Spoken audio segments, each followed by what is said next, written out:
Marion, you have got to have a good, steamy podcast. Now, what I wanted to do originally was... Is the word fuck? Yeah, correct. Yeah. Right, What I wanted to do originally was, and then I realized I don't think the context clues are quite strong enough, was, won't anybody podcast Curly? Yes. That's my favorite line in the movie. But I think if I put the word podcast in for save, it sounds like I'm saying fuck. That's what's weird. Won't anybody podcast Curly? But you can't say won't anyone save podcast. David, that's nonsense. You're right. And this is a serious movie with thinking nonsense. This is one of the most serious films we have ever covered on this podcast. Such a heavy, weighty film. We've talked in the past, the many times we've covered the films of Holly Hunter, someone who has come up in this miniseries, my struggle to do a Holly Hunter impression. And you think that Margot Qualley is struggling throughout this film to do a Holly Hunter impression? I think I'm pretty well teed up to do a Margot Qualley in Drive Away Dolls impression because it's very close to my bad Holly Hunter. Wow. Now, Margot Qualley... And I'm not saying that as a slam against the performance. It just is convenient for me. Obviously, her mother is a Southern belle. That's with a famous accent with a lilt. I think she's doing Andie some of her MacDowell mom. has a lilt. I think she's doing some of her mom in this. Yeah. But Margaret Qualley, it's kind of like she's born in Montana. Her parents broke up when she was 5. She lived in Montana. She lived in North Carolina.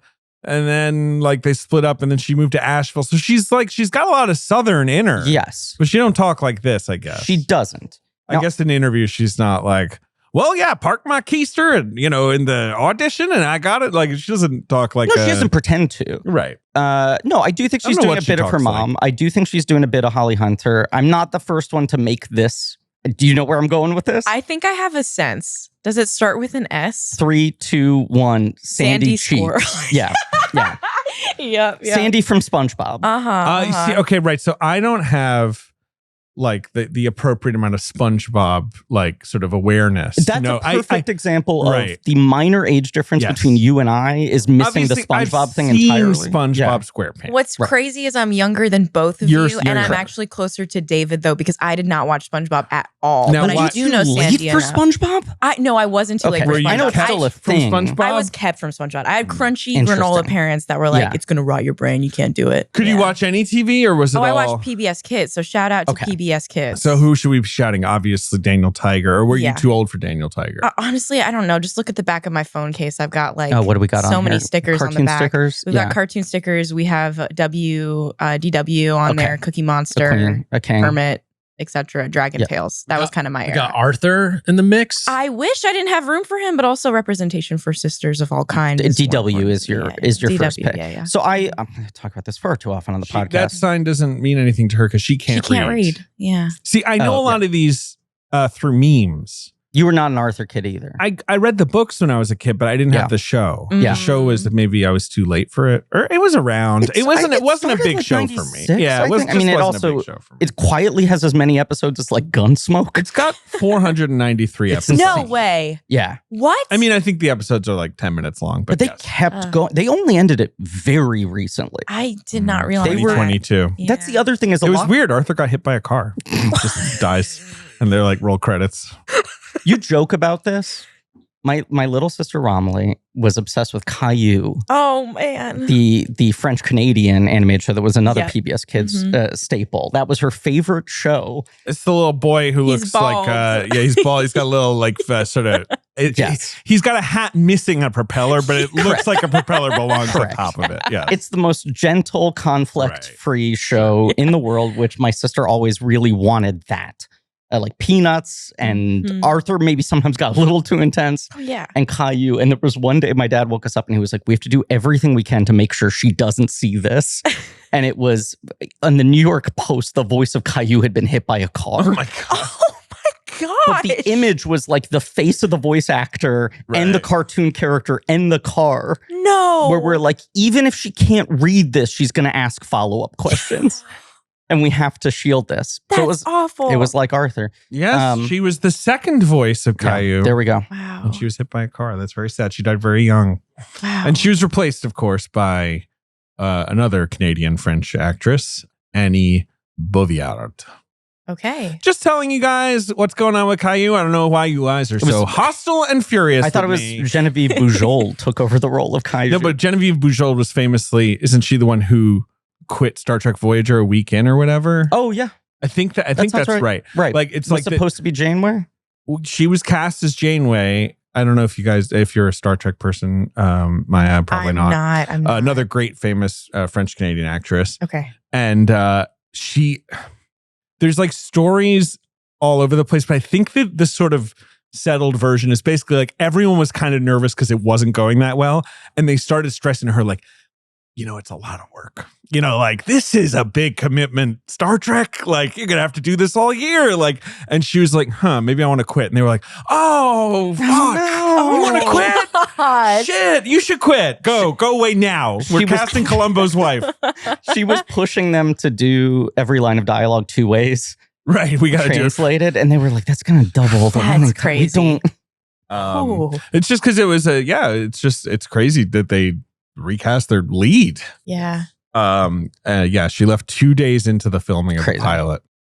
To close the loop on this. Sorry, Carrie. I had like Trashmonger father, Crunchy Granola mom. Okay. Who very much was like PBS Kids. Yes. That's it. And was like, all the Nicktoons are banned, right? Like all the Saturday morning cartoons are banned. Like tried to block me from all this stuff. It was Cartoon Network because that was old. They didn't have original shows at the time. Yep. And PBS Kids. Yeah. And then SpongeBob starts when I'm 10, I think. But my sister is 9 years younger than me. And she had given up by the time my sister was born and protecting anything. So I was like just at the right age to be like, is it still kind of cool to watch SpongeBob? Because SpongeBob's the cool one. And then watching it with her for a while. But I feel like they have been very upfront about the fact that Sandy Cheeks was like, we want Holly Hunter as a astronaut squirrel under the sea. And it feels like, okay, so Sandy is like cartoon version of Holly Hunter. And this character is cartoon version of cartoon squirrel. So it's just a loop. So it's that like kind of just a chain. Yes. Yeah. Who the fuck are the characters? Who is she? Who's in SpongeBob? Yeah, who is she? David, she's very cool. I believe you. Her name is Sandy Cheeks, and she's basically on a research mission from the land. So she wears a little astronaut suit. It's like of course squirrels has to live under the sea, and she's like a Texan squirrel in an astronaut suit who lives in a bubble. Okay. And she's like a main character? Or she kind of pops in? No. She's a main character. Yeah, more than most. You got SpongeBob, okay, and he's a little sponge, and he works at the burger place. I'm going to try and give you everything I know. Okay, yeah. And then his best friend is a starfish called Patrick, who's like dumb. He's a little behind the eight ball. Simple. Mm-hmm. Sure. Okay. Yeah. And then their boss is their middle manager is Squidward, who's grumpy. Squidward is like the more tenured employee who hates how hard SpongeBob tries. He's okay. He's been kind of clocking and clocking out. All he wants to do is read books and play clarinet. He's very much a Bert. He's a Bert. He like just wants to take it easy. He doesn't want to get sucked into any SpongeBob is an Ernie if they work together and they were never friends. Okay. They don't even really like each other. No, but SpongeBob always wants to play with Squidward. Right. Yeah. And Mr. Krabs is the boss. He owns the burger place. He loves money. Right. And his daughter Pearl, who's a big whale. No, this is deeper. That's deeper. I don't have that. Deeper. That's not there. Yeah. And I guess I knew there was a squirrel maybe, but I don't think She's so. main crew. That's the main tier. Do you know from Plankton? Is that the little guy? Yeah. And what does he do? He is a Plankton. He is like an evil mastermind. His thing is he wants to steal the recipe for the Krabby Patty because he runs the rival restaurant, the Chum Bucket, across the street, which is not popular. And he's married to a computer named Karen. I forgot about that. And SpongeBob is a grown-up? What is he? Ostensibly. Is he like adult or is he teen? He lives alone. Yep. In a pineapple. And you see his parents. They'll come to visit. Is. Like, what would you say if you had to guess how old SpongeBob was canonically? He's a little in that Tremblay zone where you're like, how old is he actually? How old is he playing? Yeah, you know? Like we might. Does SpongeBob have hot parents? Is SpongeBob? You see them, they're a little, I don't want to age shame. Okay. They're not in the prime of their life. they're not cutting the same kind of figure as the SpongeBob arrived 1999. So I was 13 years old. So I only knew SpongeBob as a thing that I might watch ironically as a teenager, being like, oh, this is kind of clever.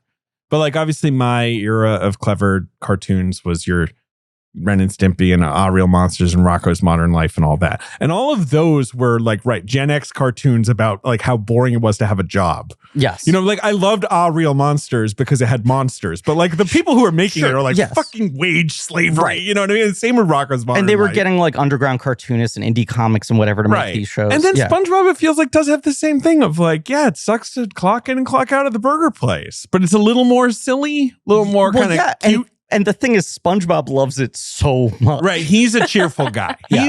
SpongeBob is happy. Yes. Uh-huh. I want to make an age answer. Oh, okay. Yeah, how old SpongeBob? So apparently you see SpongeBob's driver's license in an episode, and it's listed that he was born on July 14th, 1986. So he's 3 months younger than me, basically. So he is currently 39 years old. Yeah, that's my age. Wait, but in theory, when the show premiered, he would have been 13 living on his own, emancipated? But what is the society that when is the episode with the driver's license, Ben?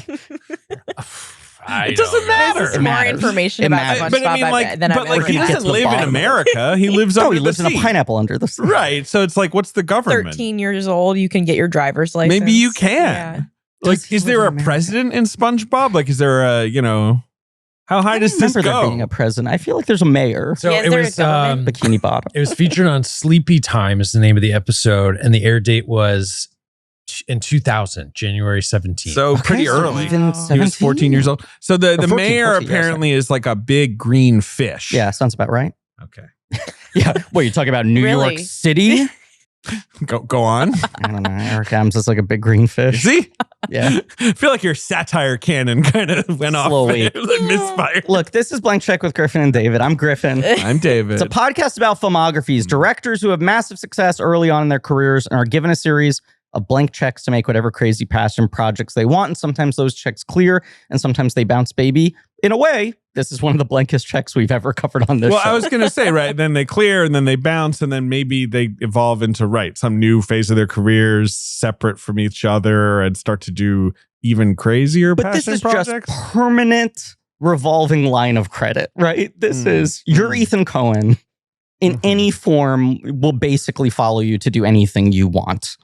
I feel like at a small enough size. I was about to say, I think the thing with Ethan and Joel's solo careers is it's like, they can always get a cast. Anyone's going to want to work with them. So that will give them a budget. And Ethan has continued to work with Working Title, who bankrolled so many of their movies together for so long. They seem on board to just being like, anything you write, we want to do. Right.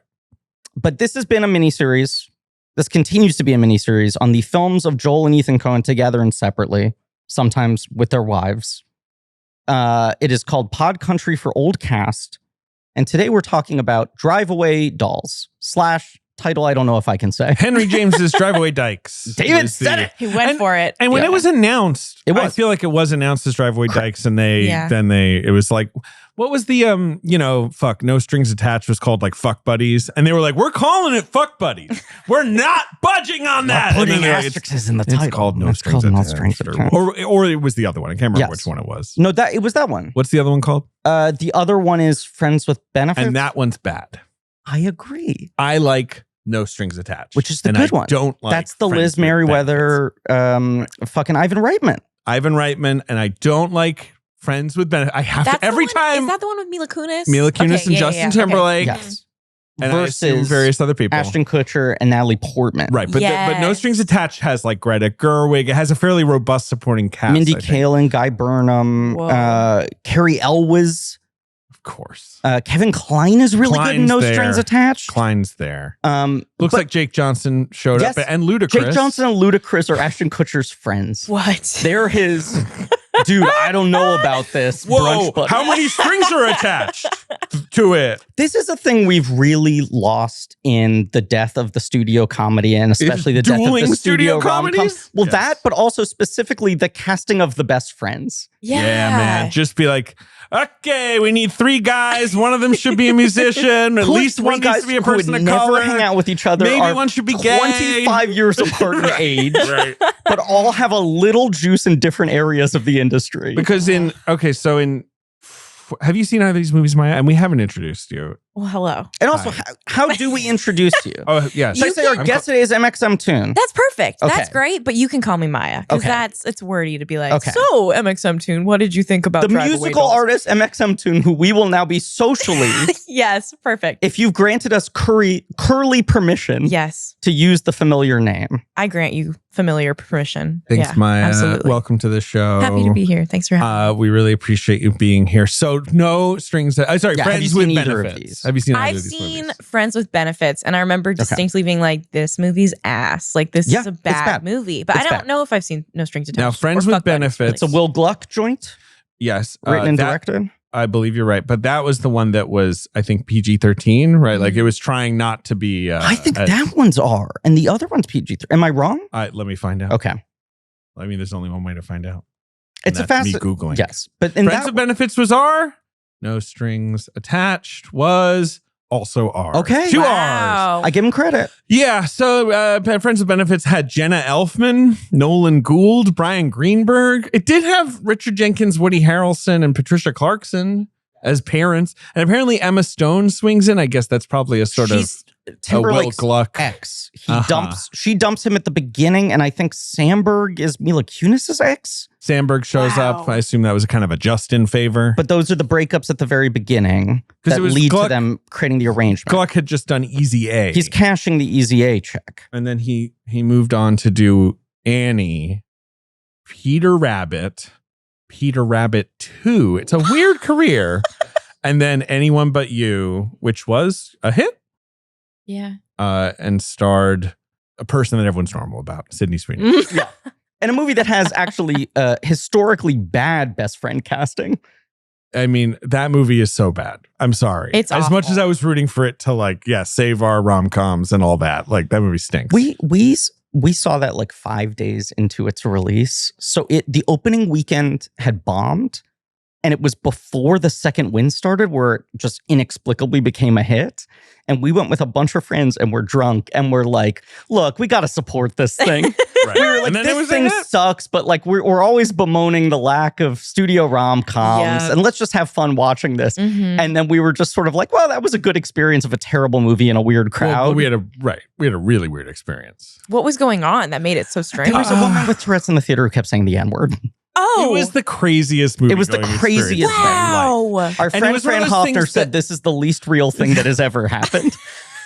It was one of those things where we didn't totally clock what was happening at first, but something was happening. And like, clearly, I really think that person had booked that screening because they were like, who's going to come to like a 10 p.m.? It was like Thursday, December 29th. Right. No way. At 10 p.m. And clearly was just like, oh, fuck, a bunch of podcasters came in. Bobby Finger and Lindsay Weber and Fran Hoffner. And we're like, woo! And she just said the N-word about every 2 or 3 minutes. It intensified and it got clearer and there was no deniability. And I probably should give that movie another shake just because it really was still great. Bad. No, it's, yeah, and like also it's probably bad. Better watching it that way. But I think, right, like my I don't know. There was a certain like leniency I was granting the film for just like, well, they tried. That the bigger a hit it became and the more people were eating it up, the more I was like, no, fuck that. This movie's a mess. It's bad. Glenn Powell can't even save it. I watched it on an iPhone at the gym and I was like, this is, first of all, it's a busted viewing experience to be watching that movie on a treadmill. I was literally like, I might as well leave this gym so I can stop watching this movie right now. But yet, that feels like a movie that was basically designed to go straight to taxi TV. Oh, yes, 100%. Like, it should not be seen on a big screen. It looks worse. It's bad. It's a bad movie. You don't need to watch it again, David. You don't. Okay, I won't do it. Maybe I'll watch it on my phone at the gym, though. That sounds fun. So... Drive Away Dolls. Okay, we're here to discuss Drive Away Dolls, which I guess is the second Coen, solo Coen, right? Like Macbeth had already come out, or am I wrong? Macbeth has already come out. Right, we will have covered Macbeth. Yes, of course, the tragedy of Macbeth. It was not funny. From Joel Coen. And I'm glad they put that in front of the title so I could adjust my expectations accordingly. So the Coens did not make a movie after Buster Scruggs in 2018. Then they break up. Joel makes Macbeth. And Ethan, I don't know. Ethan does his Jerry Lee Lewis documentary. Which is bad. It is very strange. It feels very high school film project. It's called Trouble in Mind. Yeah. And it's a documentary, a TV documentary, basically. Or no, I guess it was at like the Cannes Film Festival. It played at Cannes. Went straight to A24 bought Amazon, it, but then it went basically straight to streaming and VOD. It's about Jerry Lee Lewis, Yeah. who was a bit of a controversial figure. Wait, what did he do? Normal guy. Normal things, always. Cool. What David Married people at normal ages and stuff like that. But they were like Related. His balls of fire were a normal size. It is wild for your Wikipedia personal life entry. Maya, you should aim for this. Okay. Your Wikipedia personal life should begin. Maya was married 7 times, including bigamous marriages and a marriage with his underage cousin. Yeah. No. Oh, that's just the exact like compass of what not to do. It's always great when personal life has subsections. Oh, yeah. Oh, yeah. Oh, man. But you got to shout out, and this was something we discussed in our King Ralph episode. I love rock piano. Sure. It's a kind of a lost form. But you're being serious, right? Yeah, I think it's so fun. I agree with you. When I'll they try and start bring it playing back. from Yeah, behind, that's I sick. mean, that's Come on. showmanship. Put more stunts on stage. I want to see stunts with instruments on stage. Have you considered doing this during any of your concerts? Rock piano? Working rock piano into the not repertoire. yet, but I Crocodile mean, Ben rock. is so enthusiastic about it. I might as well. I mean, come on, this under the leg. Ben's doing under It's the good. leg. It's good. Well, what instruments do you play, Maya? I know you Well, play the ukulele. Yes, that is. I mean, on my Wikipedia page, I'm sure there is mention of the ukulele. There are no Let's subsections find about out. my 7 marriages yet. But Maya maybe has it'll owned happen. 7 ukuleles, including a bigamous ukulele. That is crazy. I play the ukulele. I grew up playing like classical music and stuff, but I found the ukulele through like school and middle school, but then ended up learning more over YouTube, and it became my job, which I'm grateful it happened, but I couldn't have predicted it not from a mile away. Yeah. Apparently, according to your Wikipedia, you've played the cello and the trumpet as a classical musician. Yes. I only did the trumpet to learn the Star Wars theme. That was literally Cool. the only reason. Yeah. I love that big brass. Do you ever just fire up the Star Wars theme just to get the first 10 seconds to just like fucking Feel shoot something? you out the door? Yes. Yeah. I do. Do you do it? Have Like, you ever set it as a wake up alarm? Yes. No. That's how my dad That's would kinda wake smart. me up for school That every seems day. aggressive. It was. Yeah. It was. Like, he was the biggest Star Wars nerd Okay. ever. Very Okay. sci-fi. We But gotta it was get into also this. part of the reason why I never watched a Coen Brothers movie until Drive-Away Dolls was because This was the first this one was you the saw. first That's one. why I think she's a great guest It's for this insane. episode. This is great. It was nuts because I but only what? watched sci-fi. Your dad from I see. Like, so your but dad you just didn't watch bring Trek. I didn't watch Trek. My Okay. parents watched Trek. Okay. They were very into it, but Star Wars and like Lord of the Rings were kind of my fantasy and like sci-fi, whatever worlds that I was living in. But my dad would show like anything that had to do with space to me and my brother. But like, because the Coen Brothers, and as I was, They've never gone to space. they've never gone to space. No. Never. And I was doing my homework because I knew I would be doing the podcast with you guys, and I had not watched many Coen Brothers movies. My boyfriend, I he saw put me you onto it. logging. Thank you, David. I saw some logs. Thank you. Some little Cohen's logs. Hey, I accredit that to my lovely boyfriend Jack, who got me into it, and he's a fan of the show. But Shout out, Jack. shout Some out people Jack. call you Messina because you be logging. I'm trying to do a side version of this joke. You're launching jokes. Thank you. Yeah. Messina?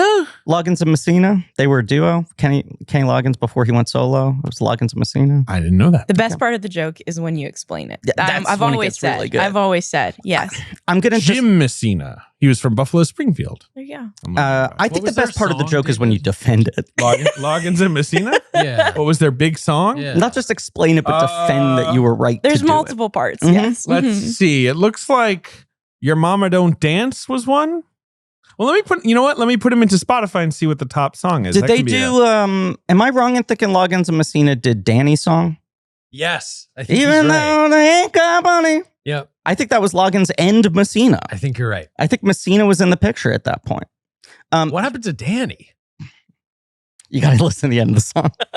How's he doing? You've naturally backed us up into this. Yeah. But met your lovely boyfriend. He came to the Blank Check R Yes, show. We he did did. introduce Yeah. Oh, did he? himself. Did I You meet him? did. Yeah. It was- Griffin knows him. It was a day when I was rocking the porch Okay. installation. You were not there. Fair enough. And we had been messaging, and I Mhm. found out you were a listener. And he told me that he was a fan of the show. The two of you started dating. He talked about the podcast to you, and your response was, "Oh, that's the thing my parents listen to." Right. But I guess if all of you listen, I should get into it. But I just brought this up to Ben and David as I think you are the first person we have ever heard of who's like, yeah, blank check. That's the thing my parents told me to listen to. My dad just loves podcasts about movies. Okay. And so you guys are like obviously one of the preeminent podcasts about movies. Thanks. Yeah. And so shout out to your dad. Shout out to my what's your dad. dad's name? My dad's name is Cameron. Shout out to Cameron. Cameron. Shout out Cameron. Okay, Shout so out he Cameron. loves Star Wars. He loves Star Wars. You grew up on Star Wars. Exactly. And grew up waking up to it blaring over a speaker. And like it was traumatic. But truly because I think my dad was such a lover of like sci-fi. And my mom, she was like an English teacher most of my childhood. And so she taught like English classes around like Hitchcock movies and stuff like that. So cool. There was a real like gap between like a Hitchcock and watching like Star Wars. And then kind of what I discovered watching the Coen brothers movies this last like month was really just like, oh, that's why I never watched them, was because it was just, that's not what they're doing. They're doing like capers and yeah, exactly. So it was a lot of fun. I had a lot of fun. Which ones have you seen now? Okay, so I watched, we think I would need to pull up my letterbox. Okay. Let me look at your letterbox. Oh, thank you, Dave. Because I'll say we'd been messaging to try to find an episode to have you on. And there was some stuff next year that was like, oh, some of that might work. And then we were looking for someone for Driveway Dolls. And I noticed you had a positive log. You said to me, you were like, it was either you were one of the only or the only person with a like on possibly. the movie. Possibly. Certainly in the circle of people your review was, yeah, this is a movie. That was my most recent one. So I rewatched that was on the rewatch. Yeah. Yes. Yeah. Mm-hmm. You have seen No Country for Old Men. You watched that. You watched Barton Fink. You watched True Grit. You watched Fargo. You watched Raising Arizona. You watched The Hunger Games Catching Fire. They directed that. They did, yeah. I think that might be it, unless there's another one like. But that's a lot of the crime caper ones, which are the interesting ones to watch. Exactly. For this. And you watch all of them in the middle of a sandwich where the pieces of bread are, you seeing Driveway Dolls 2 times in theaters? Yep. Okay. And then again this week. And you saw it, and I don't want to blow you up, but you did say you saw it because it had, and I quote, lesbians. Yes. And it's because, I think I'm very interested. I identify as bisexual. There are so many queer stories oftentimes in media where I want to see a happy end for lesbians as much as the rest of the world. And so I was curious because this is like, I don't know. There are, of course, lesbians in cars historically in cinema that you can watch on a screen. But I was curious about this one. And I lived above an Alamo Draft House when I was in New York at the time that this came out. And so I was just like, all right, let me see what's playing tonight. And that one showed up, and Margaret Qualley, I'm immediately sold to see what she's up to. And then I showed up and I was like, maybe I'm not immediately sold to see what she's up to. I really like her. I like her. I like Margaret Qualley. I think she went balls to the wall and did not care what the end result was. I think that it just didn't land with me. I also think, I think that is the approach the entire movie is taking. And not to pre-fight a straw man, but I anticipate this will be one of those episodes where a contingent of our listeners are like, what the fuck are they talking about? I get for angry comments for giving this movie a mildly positive, a polite 3 stars letterbox rating every time I log in, which is 3 times, which I do think is a lot of times to have seen this movie. That is wild. This movie is a very breezy, enjoyable 76 minutes. Exactly. It goes down. It's a movie. It's short. You can't be pissed off. It's a movie. You get to the end and you're like, it had all the parts, That was it had all the parts. This movie is very sloppy. Yeah. In a way that is purposeful. That is not me creating an armor of defense of anything you think is bad about it is on purpose. But we'll talk about the intent behind this movie. And I just think when I watch this movie, which I've now seen twice, I haven't caught up to David yet. I saw it twice in theaters, once at a press screening. Okay. And then I took my friend Molly to see it because... Your best friend. My best friend Molly, because she was like, let's see a movie. And it was kind of the most Molly sort of appropriate movie out there. It can be tough to find a Molly. The death of the theatrical comedy means there are less Molly going. She doesn't want to go see a superhero and she doesn't want to see a horror movie. Yeah. And that tends to be what's in theaters. Yeah. Especially, when did this come out? This was February? Exactly, especially in those early months. I think it was February of last year. So I saw it again, and I was like, yeah, it's still cute in my opinion. And I fired it up for this third viewing, and I was like, okay, I think I might be done with Drive Away Dolls. Not in an angry way, but it's just sort of like, I think I've gone as deep as I can on this one. Mm-hmm. I was feeling very tired and congested last night. No. I was supposed to go see Weapons, past and future guest Zach Kreger. Best movie of the year. I refunded my preview night tickets because I was just like, I don't feel up for it. I want to see Weapons if I'm feeling bad. In a good mood. And I got to watch Drive Away Dolls. And I got into bed. And sometimes, look, our job is very easy. Yes, it is. But sometimes you're like, what's the fucking movie I have to watch tonight? Even if it's a movie I like. Yeah. I'm like, I'm rewatching this and I got to watch it like closely to talk about it tomorrow. And I put on Drive Away Dolls and I'm like, I'm having a good time. Like, come I immediately on. was. It's not bad. I'm having a good time and I'm still going to get to sleep early. Exactly. Right. Like, you can't be mad at that. I feel like any movie that's like short enough that I can digest it like appropriately without being like dreading how long the watch time is. I got to give it a little credit. I get that some of this sounds like faint praise awards, but I also think we'll talk about the intent of this movie, which is like, I went to see this with my sister, who is a little older than you, but generationally similar. And it was another, like, we try to find movies that we can go see together. Yeah. She likes movies more than maybe Molly does, but also there's a lot of stuff she doesn't want to see. And I was like, let's see Drive Away Dolls. And she was like, yeah, that looks fun. Like girls' road trip comedy. Yeah, exactly. And then I think it was maybe not until we got into the theater that she was like, Ethan Coen directed this? I thought she knew that was part of the sales pitch.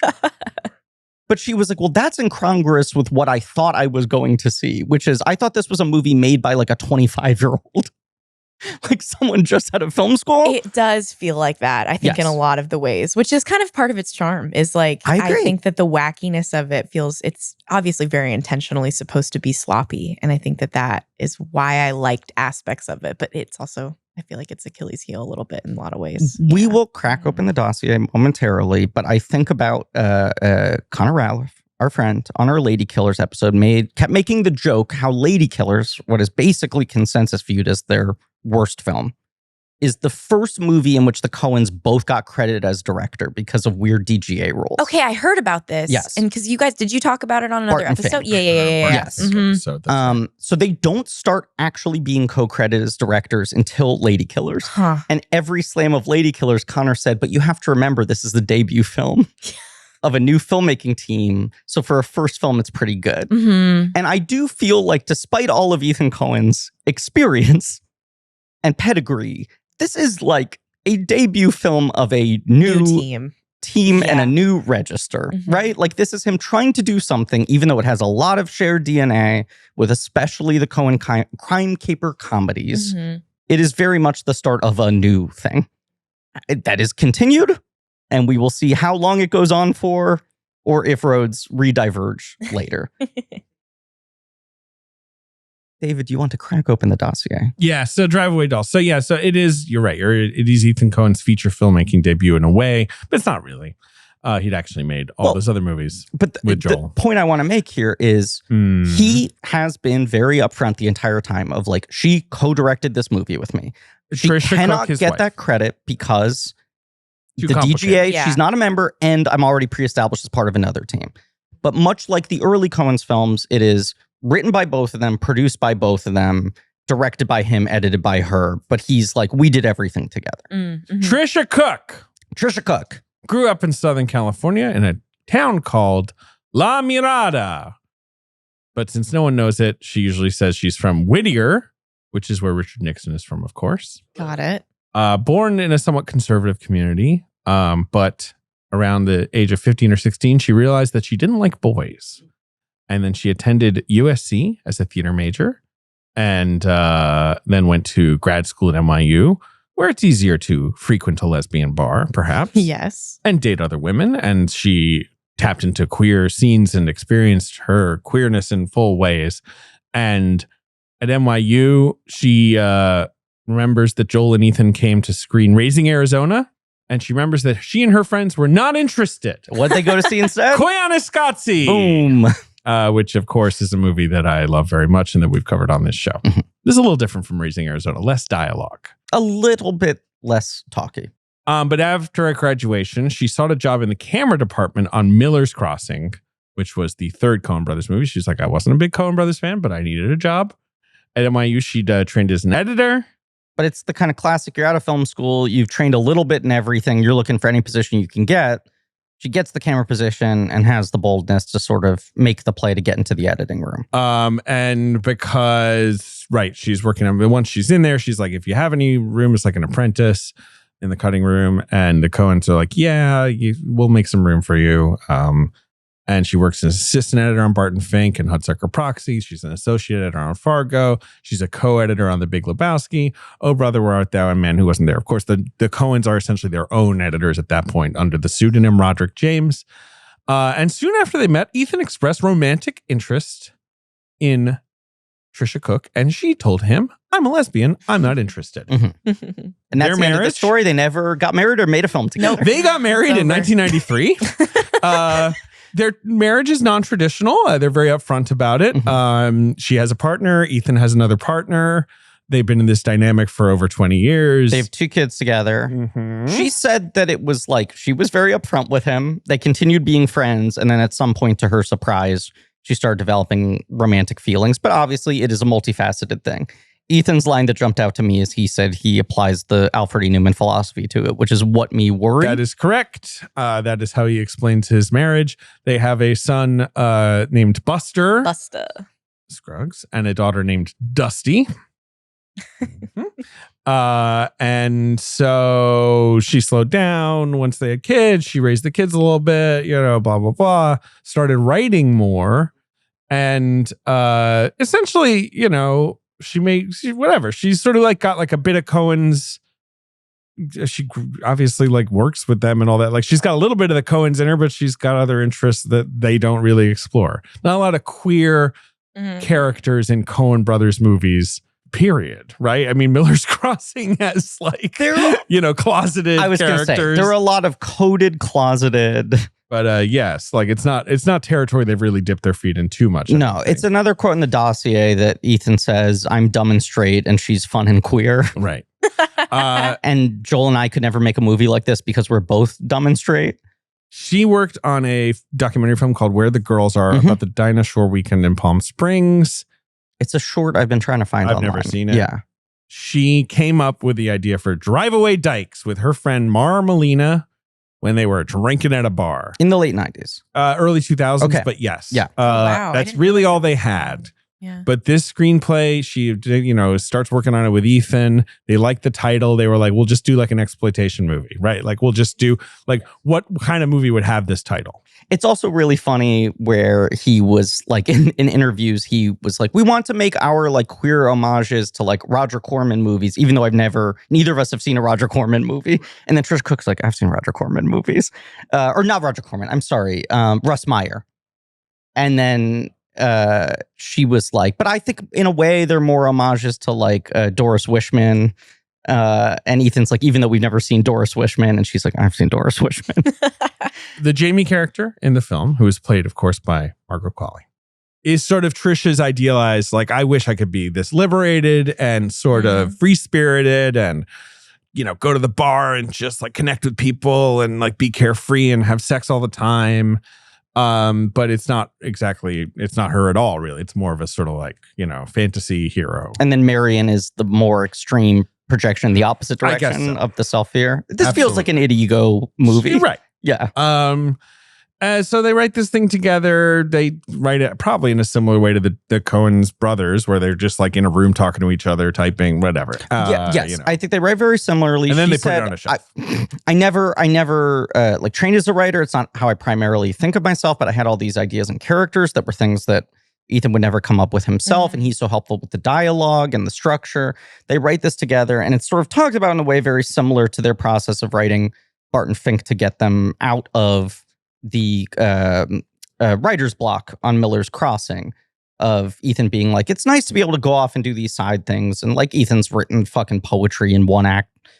I read a short story collection with the ear on the cover. He does a lot of stuff like this that feels like, I just want to like get it out, work things through the system without the same pressure and seriousness of the movies. They have this script. They pitch it to Allison Anders, who's sort of like a fairly legendary indie director of the 90s, I feel. Like less known these days, maybe, but Gas Food Lodging was like a big early 90s indie film about women.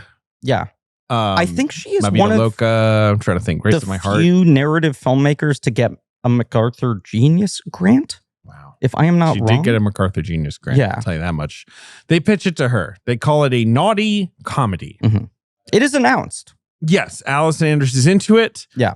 To your point, Maya, a big sort of birthing point for this movie, but they never got funding, is that Tricia Cooke is seeing like a tiny wave of lesbian stories being made by lesbian filmmakers in the 90s. And she's like, those movies all have some sense of self-importance. They tend to be like sort of more tragic or an issues drama, or even something like But I'm a Cheerleader. Yeah. Needs to be a movie that is like about coming out, about the self-identification, and is a comedy that is like so overcranked to sell that kind of thing.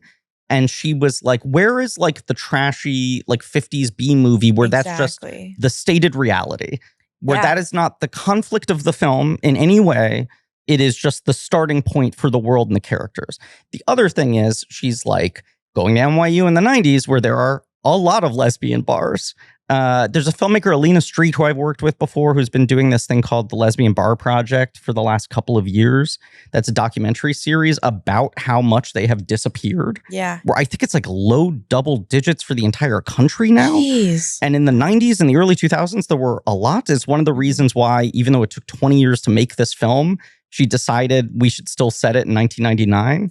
Aside from like cell phone tech reasons, she was like, it actually just rings false to be like, two women can make a road trip itinerary based on multiple lesbian bars in every town. I did not know that. And that was one of the things that I was thinking about while I was watching the movie, was like immediately you're hit with the 1999 timestamp at the very beginning. And I felt like while watching it, at least, because I didn't know about the fact that there is such a lack of lesbian bars now presently in the United States. 35 or something. And I live near one of them in Nashville. Shout out Lipstick Lounge. But I didn't know that. And so it makes a lot more sense, I think, to have it grounded in the understanding that she had too of like a road trip planned around that being a primary function of why they were going to certain locations. Yeah. But for 1999, given the timestamp, I felt like while I was watching, I was like, what is indicative about this time period that's like present in the movie? Just because I don't know. For me, it felt like it was hard to be like, what about this is specifically in the 90s? I mean, whenever I see that, I'm like, first and foremost, I assume they don't want to have to deal with cell phones. Yeah, that's fair enough. Right?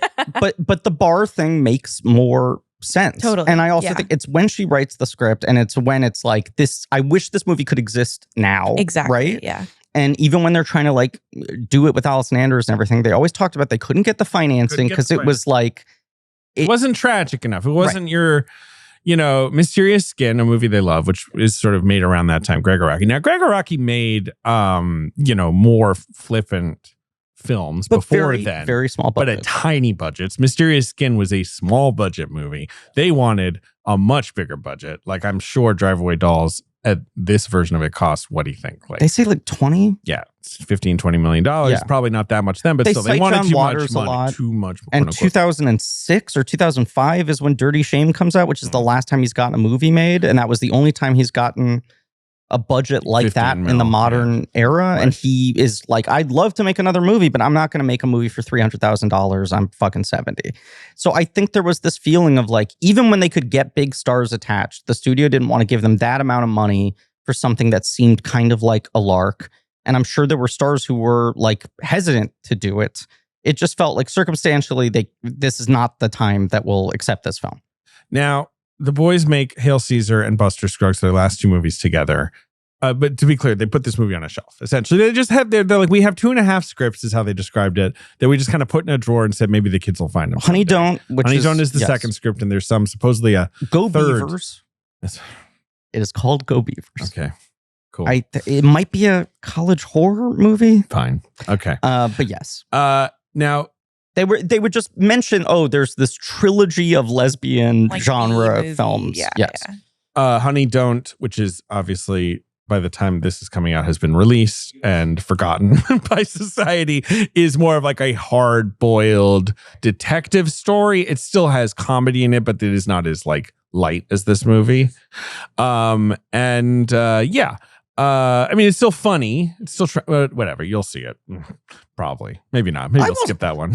We're doing it on the podcast, my friend. Might just skip it anyway. Tune in next week. But so Ethan says Hail Caesar and Buster Scruggs were very hard movies to make, heavy productions, like not dramatically so, but just like, they're big, complicated period both of those movies are basically 8 movies. That's the thing he talked about is like Buster Scruggs felt like separate productions. There's a bunch of stories that are not connected. And that had to keep resetting. And Hail Caesar has all the movies within the movies. Right. And also like True Grit, not too shortly before that, he was like, we did too many Westerns. We did too many environmental things. He always sort of talked about it as just like, I felt burnout. It was starting to feel more like a job than a joy. I don't want to get stuck in that rut. I need some time away. Joel sort of felt similarly, but maybe not as extreme as me. There was nothing dramatic. They've been very clear that nothing dramatic has happened. They see each other all the time. It's not like there is a schism exactly. It's more that Ethan got really we still write stuff. Exhausted. Right. Of the actual wear of the production and the pressures and the money and all this sort of stuff. Now, Joel goes off to make Macbeth, which is like, it's so clearly what happens to Ethan as well, which is like Frances McDormand wanted to do that. He wanted to do it too, but like it's a project that's generating with her. She's sort of challenging him to do something like that. I mean, Ethan would never have wanted to do it. They were both very clear, so off he goes and makes Macbeth. Do projects with their wives that feel like very deep collaborations of the thing they would never do on their own or with their brother, right? But the timeline is like this sort of whisper, much like the Soderbergh retirement of like, people are saying they might take a break. Then they're being upfront in interviews, right? And they're just like, we're just tired. Ethan in particular is burned out. He wants some space. Then Joel and Frances announced Macbeth, and you're like, okay, cool, interesting. I guess that's the kind of thing that Joel does while Ethan is on hiatus. Then Ethan announces the Jerry Lee Lewis movie, which comes about strangely as like their friend T-Bone Burnett had been working on some larger project that included a lot of archival footage that wasn't just about Jerry Lee Lewis, but never quite came together. And he's just like, we have all this material. I know you're a big fan of Jerry Lee Lewis, his personal life, not his music. Ethan, to be clear, said the opposite thing. Do you want to do something with this? And they were like, in deep lockdown pandemic. I think what happened to a lot of gotta do something. Filmmakers who were like, I'm getting tired, I'm slowing down. Then there's like 18 months where they're doing nothing, and they're like, fuck. Yeah. What if I never make anything ever again? So they start editing this during the lockdown and are like, this kind of got like, Tricia and I are doing this together, working with pre-existing material. It's just sort of a construction project. Movie's admittedly very sloppy, but they're like, it got us kind of back into the rhythm of doing it. And so coming out of lockdown, they're suddenly like, do we try to get those scripts made?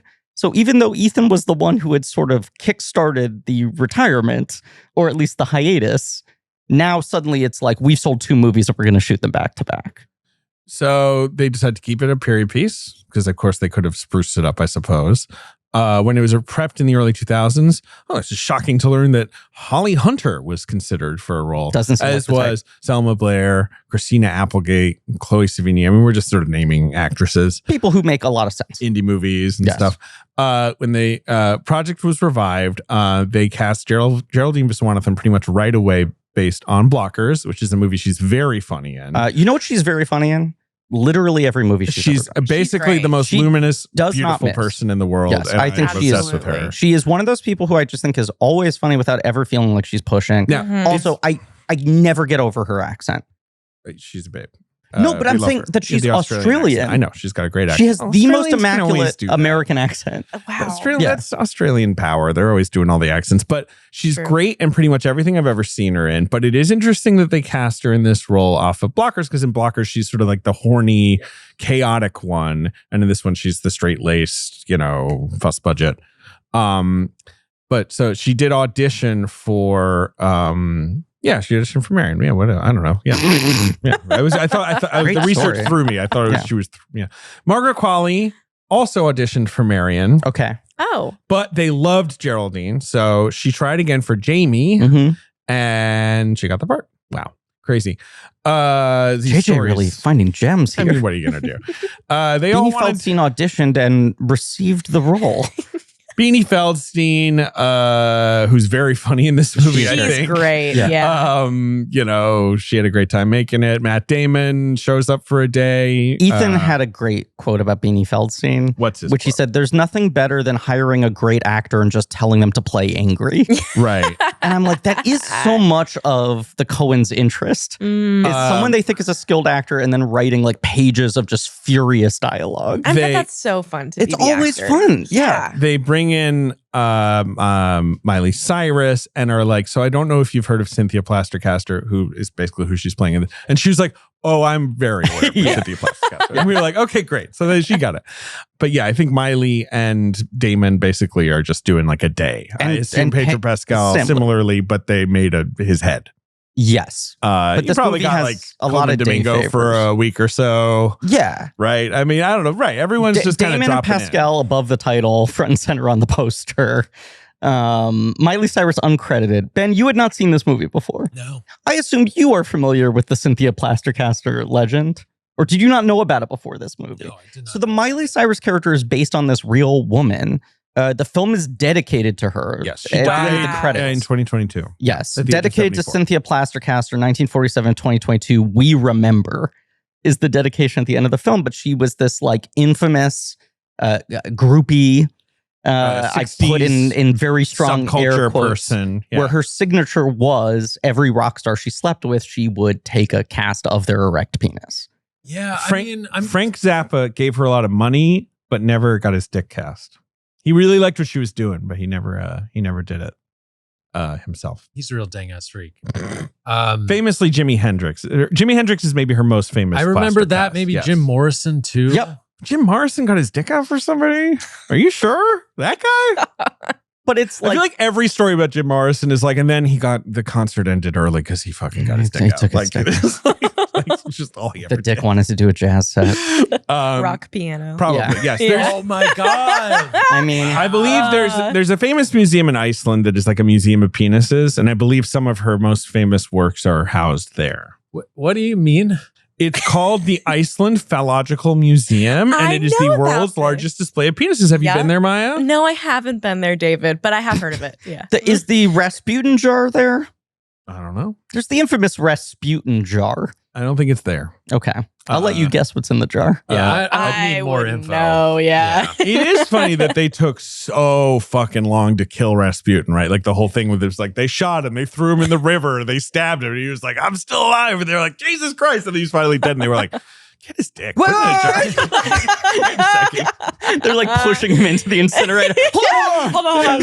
I got a jar. Wait. Yes. I think this is a very clever thing What's a to clever thing? reverse engineer a noir caper around Cynthia Plastercaster style. The twist of this movie that is hidden in the marketing, right, is that the entire conspiracy around this movie is that a conservative politician is worried that his reputation could be ruined by a mold that exists of his penis from the one-time quote that he smoked marijuana. And the idea of this briefcase that is 5 men whose reputations could be ruined as like conservative ball busters by knowing that they had promiscuous youth, I think is fun. Yeah, I just think it's like a fun twist on the like what's in the suitcase thing. It's perfect. To be like it's the goofiest and most embarrassing thing that these guys are so in their heads about. It's the weirdest form of blackmail. Yes. That I've seen in a story. Absolutely. Yes. Yeah. But it also speaks to the sort of mission statement of this movie, which is just like, this is silly. This movie is about people shooting each other over a briefcase full of dicks. It's literally a briefcase full of dicks. The Kinsey Institute also has many of her casts. Just FYI, I'm just really we're located academic voice here. Yeah, because it's funny because it's like I feel like this was this kind of weird underground whim of hers, and then culture and society shifted, and by the 2000s, museums were like, "Can we get some of your dicks?" Also, so many of these dicks died at 27 that it's like we didn't know we weren't going to have them around for this long. R.I.P. dicks. Yeah. Anyway, so they made the movie together. Trish is basically co-director of the movie in every way but name. Because of, as we've said, DJA stuff. Ethan is a DJ member. He can't exactly be joining a new collaboration without a lot of work. So, yeah, he really liked making this movie. To quote Ethan Coen, as someone says in John Carpenter's The Thing, I'm all better now. I think it's Wilford Brimley right before he turns into a raving space monster. It's the thing they kept saying was they were both feeling so run down and worn out that they were like, if we're going to make a movie again, we need to have fun. And this is a movie that's clearly just people being like, let's just have some fun. Yeah. No, I understand. It is very frustrating and perhaps perplexing to some people who are used to the very meticulous, intentional, tight craft of the Coen brothers movies they know, to watch a movie that has like every fucking iMovie special effect edit in it and like basically like fart sound effects and feels kind of like, I wouldn't say indifferently constructed, but feels loose. But he very much like talks about this. It's his other stuff he does, like these books, like he'll do these nights of one act plays, his poetry, these things where it's clear like I need to let off steam and that stuff doesn't get as much spotlight on it. And this is because it's a movie more studied, you know, in comparison to his canon. The crew, Ari Wenger. Oh, yes. Is the DP, incredibly respected cinematographer who did Power of the Dog. Academy Award nominee. It's not Carter Burwell, of course, shows up to do the score. Like, and it's not like still Skip Leavesay, but a lot of their key collaborators are different on this. Yeah. It's like half and half. They make it clear that like Deakins probably would not have operated the camera this way had they used him, right? They shot it in Pittsburgh. Even though obviously it's a road trip movie, many of the bars in the film are inspired by real life bars that Cooke enjoyed, like Sugar and Spice. A bar in Brooklyn that doesn't exist anymore called Cattyyshack. The Cubby Hole, which is a famous bar. That's one of the last ones still standing in New York. Yeah. Well, Ginger's, of course, in Park Slope. Okay. Is the one I have been to, and I love that bar. David put his hands over his heart. I've been going there since I used to live next door to it when in like 2008. And one thing you might not have noticed about this film that's a little different from other Coen brothers movies or whatever is it's filled with lesbian sex. Yes. To quote Tricia Cooke, I'm very sex positive. I think there's a lot of embarrassment around sex and shame. And if you have too much sex, you're considered a slut. But let's just embrace love and sex, especially if it's good humor and not crass, though I'm not against crassness. Yes. I will also say this. I would say this film is not exactly crass, but it is, it's juvenile in good, fun ways. It's silly. I also think a lot of embarrassment and shame around sex is how sex is almost exclusively portrayed in the films of Joel and Ethan Coen working together. Like sex is usually something that is like embarrassing or is used as like a weapon or as something that feels tortured. It is very odd to watch this movie introduce characters like in like states of pure ecstasy, which is not a thing that's your usual entry point into the world of like Coen brothers characters. Mm-hmm. Let's talk about the film Driveway Dolls. Yes. It's about a couple of girls. Mm-hmm. Jamie and Marion. We open with... I've said their names many times. Pedro Pascal.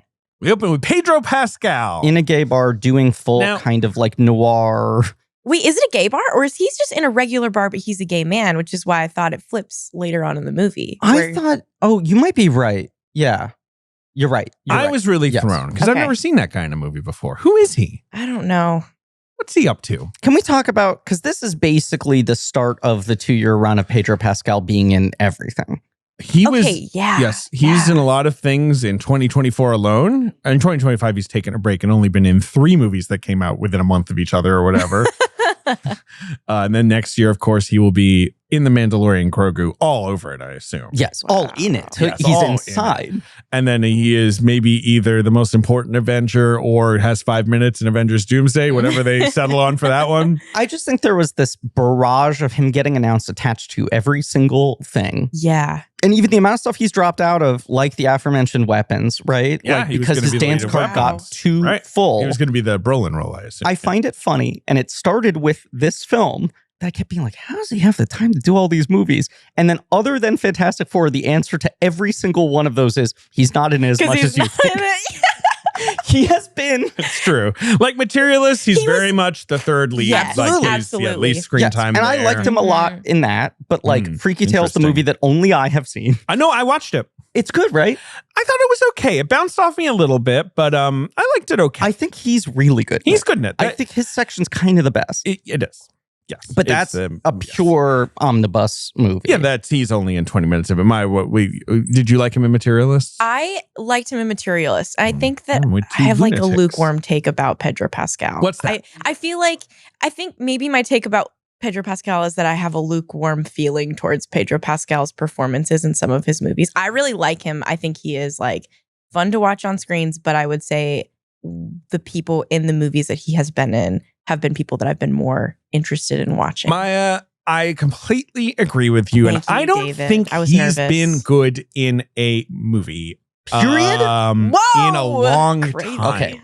And when I don't mean bad, like maybe, all right, he hasn't been great, if that makes sense. Like, I think he's usually pretty good.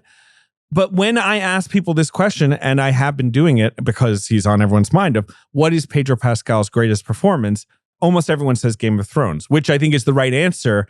But you're kind of like, right. 5 episodes. He's still kind of dining out on that. 10 years. Who the fuck was he on that? He was, of course. Did you watch Game of Thrones? Yeah, I did. I just have no memory. Well, period. He played just generally, like everything. He played Oberyn Martell, the Red Viper. He's the guy who shows up in what is it, season 3, from Dorne, being like, you killed my fucking, wife. Like I'm sorry, sister, not wife. To die. I have a big spear. I want to have a fight. He's You don't remember him? And he's he's bisexual. He's got a paramour. He's he's coming in. Do you care about Game of Thrones? I haven't watched it. Okay, all right. Well, I'm the only Game of Thrones fan here, I guess. I just remember. Casual. I remember my brother James, who was but watching it was very much like, being who is this fucking guy? Who is this guy? Yeah. Is this guy going to be a big movie star? Yeah, and he was already at that point. Because what is he? He's 50 now. Like, so he was already like probably 40. Yep. And like he'd been bumming around in movies for years, not getting famous, Small but parts being in stuff. Yes. And then suddenly it was like he was like great to have as your like third guy, right? Like Great Wall, Kingsman 2. I mean, Kingsman 2 is like, right, Great Wall, he's the second guy. Kingsman 2 is, we couldn't get Channing Tatum for the full time, so you do half the part? Triple Frontier, he's like kind of the third guy in that. Right. He does a couple seasons of Narcos. Wonder Woman 2, 84, he's the villain. Beale Street, he's got a good small part, but it's sort of like, and he's always totally solid. It's sort of like he's like high level character actor with matinee looks and charisma. I was talking about this with our buddy Mike Carlson of Podcast The Ride, where he was just like, am I crazy in thinking he is the rare case of someone who exploded where you can't point to, and that's the moment where it happened? Where it's like exactly what you're saying. Game of Thrones, everyone's like, this guy's good. Then there's like 6 years of him showing up and doing sturdy work. Being good. And then in like 2019, everyone decided, I think he's the guy now. But there was not the role that made everyone jump to it. I haven't seen the Cage movie, which I know everyone says he's fun in. The Unbearable Weight of Massive He's really talent. good in that. But I know that's sort of a jokey supporting role. Yes. Mm-hmm. And I thought he was good in Gladiator 2, but that's a movie that kind of doesn't know what to do with him. And that seems like the inverse of the Kingsman thing of maybe he wasn't available as much as they wanted. I think that's exactly what happened with that movie, because he, spoiler alert, dies. And I was told by someone like, initially he didn't die, and then they were like, oh, he's got to go. Pedro's now kind of a Sean Bean because of scheduling. I mean, The Bubble is the worst movie ever made. Oh, God. Let's not talk about that. Right. It's 20 Freaky Tales, Drive Away Dolls, The Uninvited, Wild Robot, which he's very good in. He's great. Gladiator Uninvited. 2. He's good in Wild Robot. That's the movie that fucking Walton Goggins' wife wrote and directed that has every actor in it because of being friends. He hosts SNL. He does the SNL 50th. He does the fucking Spike Jonze AirPods commercial. Eddington. I think he's very well deployed in Eddington. Like, I think that's a good performance. But it's not, again, it's not the crux of the movie in a way. Could we unpack the AirPods 4 commercial? just talk about some of our favorite standout. You want to do a full like denim invasion on this? I think we might actually. Yeah, you know what? We should just do a separate. I feel like that's the moment when that commercial starts playing. That's the moment where everyone's like, "Okay, too much." Yes, you can't also be in ads, and it's also because since everyone loves him, and the weird answer to this is like, I think he's become more of a star because of press tours than performances. He's lovable. He's good on SNL. He's charismatic. Yeah, etc. He's got a great mustache. He does. He does. He's a good-looking guy. I think he's fine on The Last of Us, but I think he was not well cast and whatever. That show's just kind of I think Eddington and Materialist cast him very well because in both cases, he's kind of a fake movie star in them. Yes. That's what I like about it, right? Yes. Is I'm like, this is him acknowledging that the movie is about the idea of him being the guy, and he is good at showing how much of a kind of facade it is. Yeah. I think Fantastic Four is like a pretty brutal miscasting. He's oddly cast, and or the movie isn't working to like fit the character around him or whatever. I was you know what I questioning mean? it when they announced him. I like that movie a lot more than you did, but I cannot deny that like the movie's biggest issue in a way is that he is not the right motor for that vehicle. Or just cast him and then just change the part a little bit to, I don't know. He feels uncomfortable in that movie. He does. And that movie also is just kind of like airless. If part of it is that that's the only movie that's asked him to like really be the guy at the center, maybe in a certain way that is maybe not what he's good at doing. Well, Drive Away Dolls did. He's at the center of this movie for 90 seconds. Yeah. I mean, this is the thing. When he does stuff like this, I'm like, I love this guy. It's cool that he showed up for a day and did this and used his cachet. Like, that's the part of him I really like. Yeah. And I also think, like, in 90 seconds with almost no dialogue, you're like, he's having fun here. Yes. You're like, this guy is like making comedic choices. I don't want to oversell this performance, but I'm just like, I thought it was good. He's like, enjoying the like broadness of it. Like a wine cork. Like it's good. He's it's doing silly. business, but this guy is basically chased down a dark alley with a briefcase and then killed. And then we hard cut to Cunnilingus. Is that correct? Yeah, hard to got to a sex scene. Yes. And Jamie, our character, our hero Jamie, played by Margaret Qualley, is a free-spirited lady in Philadelphia who has a girlfriend, Beanie Feldstein, as Suki, but their relationship is essentially imploding because Jamie sleeps around a lot, I guess. She's in the middle of a hookup. Right. And with a cop? Is that with is the Beanie's the cop. Beanie's right. the cop. Yeah. This is a friend of theirs. But I remember the like all the cop paraphernalia. Yes. Right. I love a classic answering machine goes off. Yeah. While you're home. Give you some exposition about the character and how their message works. Another reason for this movie to be set in 1999. Yeah. You know, that it's just like a tape goes like beep. I mean, and there's no way to turn it off. The fucking Big Lebowski, the dude is not in. It is a good way to set out the Have you seen Big Lebowski? I haven't. Wow. I know. I guess Big Lebowski is the second most sexual film in the canon behind this, and yet, right. But what's feels so funny a little about overwhelmed by sex? Yeah, but in Big Lebowski, I mean, I love that movie, but like it's like Julianne Moore being like, so sexual at him, and he's just like, like, it's funny, and even his sexual fantasies, he has no agency. Right. But Jamie's a free spirit, and she barely wears clothes, and she has a great time, and then she's got her friend. She has the best look. Go ahead. Can her we talk character, yeah. I love the cutoff sleeves. Yeah. I love the haircut. Mm-hmm. It's kind of like rocker chick. Mm-hmm. Like all of her fits throughout. I'm just like, damn, I want to cut my sleeves off. You can, man. I don't know. It's not quite the gun show. You're working on it. I'm working on it. You're working on it. Yeah. I just want to call out Pedro Pascal is credited at the end of this film as penis collector. I think I saw that when I watched the credits for the first time, and I laughed. There are a lot of characters in this movie that don't have proper names. It's the goon, the chief, penis collector. But we're introduced to Marion at her office job, being sort of hit on by a wet blanket dude. She is literally buttoned down.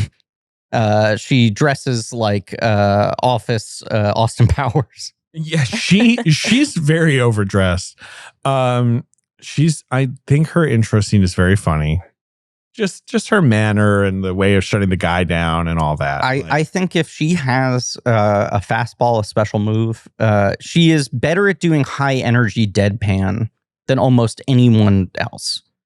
You know? She's working, she's in stuff, but what can we do to make her America's sweetheart or whatever, Geraldine? To go back to earlier point, she is very much a star where you're like, we don't make the movies that help her. Yeah. And when she took over the role in Thunderbolts that Io vacated, you're sort of just like, I guess that is good for her. Just anything to get her more exposure. That role was bigger than I thought it was going to be. When you hear totally. Oh, she's the assistant, you're like, well, that sounds like. And I like that she's got flirtation with Sebastian Stan. At least they're letting her not just be a functionary. Exactly. She's going to be Songbird, right? Isn't that the idea? Yeah, not to. Does that mean anything to you, Maya? The idea that Geraldine Viswanathan is going to be Songbird? That was a lot of talking coming at me for she just might a second. Songbird. But she might be Songbird. I do love the MCU. I fell off Did you grow up with the MCU? I did. I had the encyclopedias. I still have the encyclopedias for But were you a comics person or was movie? It mostly was universe movies. The entry. Okay. Mostly movies. Yeah. I think comics kind of came later, but I love the MCU. I went and saw Thunderbolts just because it was the first movie in a long time that I had heard it's different than what they'd been doing because I got tired. It's different from what they had been doing, which was bad movies. Yes, exactly. Did you see Fantastic Four? I didn't yet, Okay. but it's on my list. Yeah. I have to do it. I was That's doing me my homework doing with this the guy. song. Yeah, the music. No, I look, I like that movie, and yet I think you're better off watching 7 Coen Brothers movies in a month. I had a great time. Yeah, rushing to the theater. I'm not going to argue. But yeah, my Geraldine question. Right, there's 10 years ago, hey, you're going to play Mel in this movie, but we have plans for you to be Songbird in 3 more movies. Right. That's exciting. Who knows? Now it's kind of like, you're going to be Songbird. And it's like, yeah, in what? What do you actually have going on, guys? To what end? Yeah. She works a lot. She does. And I feel like she's very funny in Oh Hi. Good work. She made with Molly Gordon, who I think she's friends with. Yes. She's great. I just want her to be in more stuff. Broken Hearts Gallery was meant to be a theatrical movie. Stunk. Sorry. But I remember the reviews at the time being like, when is someone going to write a good vehicle for her? I watched that. There's a lot of that energy a rom-com. Let's go, baby. And it was pretty bad. And she's so good in this. And I do think she's the best reason to see this is it is the best Geraldine Viswanathan vehicle we have gotten so far. Absolutely. She is very much the heart of the movie. Yes. Even though Agreed. It's sort of Quali driving the story. Right, but the emotional arc of the movie is entirely her. She's so big. It's Yes. so hard to have the Grumpy Sunshine, Bert and Ernie vibe of Geraldine's character. Miriam is such a wet blanket. She's tough. She's a tough thing. But that's what I mean about the high energy deadpan thing. You know, she still does feel like she exists in this world that is pitched at such a high register. Yeah. David's hugging Baby Joy. Is there a point you want to make? Margaret Qualley's character, whose name, of course, and I'm checking now, is Jamie. I keep forgetting the name. It's yes, does she have an arc? Her arc is that she maybe learns to be 5% less much, right? It's just hey, Jamie, dial it down slightly.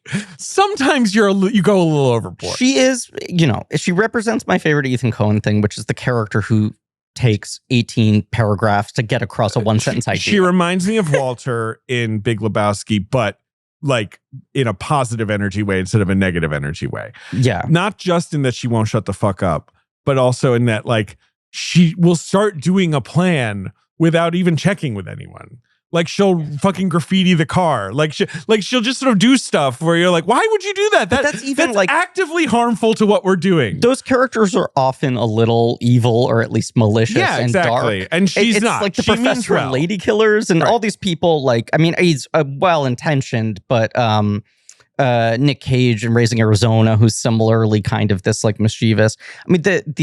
I've had it with love. I know bards and troubadours are high on it, but I don't believe it's relevant to the modern 20th, soon to be 21st century lesbian. That kind of sentence that goes off into side directions within it. Hard. It's quite a challenge to love an actor. And her arc is that she comes to realize that maybe she actually wants emotional underpinnings in her relationships with people. I feel I don't know. I wasn't convinced by the end when you get to It's the big question. Yeah. Because this is a movie essentially about Jamie and Marion falling in love and finding happiness with each other. It is two women of the same orientation who share a friend group, who've known each other a long time, but have never been romantic or sexual with each other, going on this road trip that is sort of driven by this kind of super bad, we gotta get you laid tonight thing Initially, from the outgoing one. Jamie's like, okay, forget me. You need to be getting laid, right? To Marion. And Marion's like, oh, I don't want to deal with that. I just want to read Flaubert or whatever it is. But there's a sort of surprising catching feelings Henry James thing of they never have seen each other that way. Then it's sort of like, do we need to do this just as means to an end? And then have we actually fallen into something deeper? I think Geraldine plays that perfectly.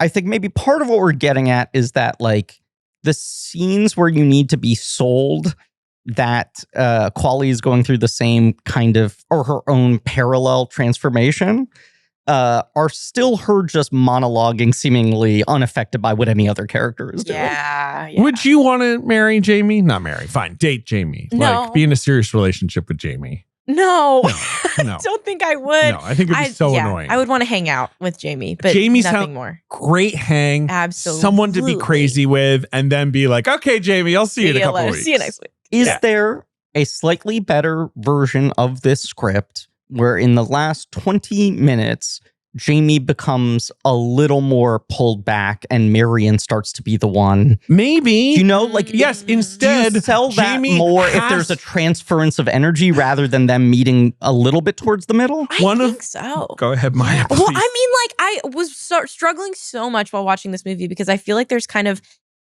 when you get to the end of the movie, I was like, that's a fine movie, but like, it feels like there's something missing, but there's not inherently anything on paper that feels like there's like actually anything missing. No. But when you look at the two main characters, I think there's like, you have Geraldine giving like an excellent performance to a wet blanket character who feels like she's playing it so straight the whole movie with like the wackiness going on around her, where Margaret Qualley's character, Jamie, is like so zany and out there and kind of feels like, obviously, they're thrown into the midst of something that they were not supposed to be involved in, and that's the whole point. But I think, like, the performance from Qualley feels like it kind of does Jamie's character, makes it a little bit too left of center, but then Geraldine's character is such a wet blanket to the point that, like, you know, Miriam just kind of doesn't feel like she fits into the zaniness of like Jamie. It feels like it's kind of like two things dancing around each other that never kind of meet up. And I think Miriam gets to the middle much more than Jamie I totally does. The midpoint of them. Right. And it's like, maybe that is I don't know. Does this movie not have complete character arcs? No. In a way. And the Coens love in their work together avoiding the obvious outcome and the kind of like clean cycle and whatever. But when this movie is aiming for far less profound things, you're like, do I want the emotional catharsis of kind of the obvious thing happening at the end? And I do feel like you want the scene at the end where when they're with the two goons, Marion is suddenly able to like fast talk her way around them the way Jamie has before. Like that kind of thing does feel like it would be satisfying. Basically, Miriam wants to go visit her aunt. Right. The purpose, they're both bummed out. Jamie's bored and just got dumped and kicked out of her house by Suki. And she knows about this, the notion of the drive away, that there's a car that needs to be gotten from one drop-off point to another. They will pay you money. A one-way rental, but you're basically being paid for it. Right. But basically, I feel like this does not exist anymore in any way. No, but it's a very good setup for a movie. Another reason this film has to be set up in the year it is. It's the same premise as Blank Check. The film Blank Check. They walk into the business 1 minute before the person is supposed to get the thing, like the sort of criminal enterprise has been agreed upon. In Blank Check, it's you will be handed $1 million or whatever as part of some mob payoff or whatever the fuck is going on in that movie. I already forgot. The kid shows up a minute before and so on, there it goes. In this one, they show up. We want to go to Tallahassee, and Curly, best performance of the movie, obviously. Agreed. Bill Camp completely crushing it. Has just gotten off the phone. Is like, okay, you're the people taking the special, delivery to Tallahassee. Which they're also being so argumentative and unclear with him on the phone. Like this sort of like, do we need to fucking repeat it for you again thing? That when someone comes in 15 seconds later and says Tallahassee, he's just so frazzled by it. Joey Slotnick and CJ Wilson. as to Coney heavy, bickering What's the hitman thing guy. I saw CJ Wilson in recently? Well, CJ Wilson, I feel like it's great. An exceptional theater actor. Yes, does a lot of Lonergan stuff. Yes. Doesn't do a lot of movies at all, or TV. I feel like I saw him show up young in something and had that kind of shock. Were you watching? I mean, young. Intern in Manchester. Yeah, he is in those. No, you know what it was? I was watching. What were you watching? I was rewatching Netflix's The Characters. Do you remember that? Well, yeah, sure. Like when the comedians had like because Tim Robinson had one. Right. That's what I think You Should Leave comes out of. But 10 years ago, they were like, let's give character comedians the ability to make their own half-hour special and can be whatever format they want. Yeah. Tim Robinson's one has the gambling guy. With Lady Luck. Lady, have you seen this? I haven't seen this. Okay, but so I like Tim Robinson. He's playing a guy who's like is it just like a classic Tim Sinatra? Robinson? Well, he's like, hey, I'm a gambler, like Lady Luck. He's like, put it all on, like whatever. And he rolls the dice. 3 minutes. Fuck! I lost all my money. It's like 3 minutes of wind up. It's I love it. They do like Goodfellas, Copacabana tracking shot of him knowing everyone at the club and being awesome. And then the first time he bets money, he's and then he just keeps doubling down on it.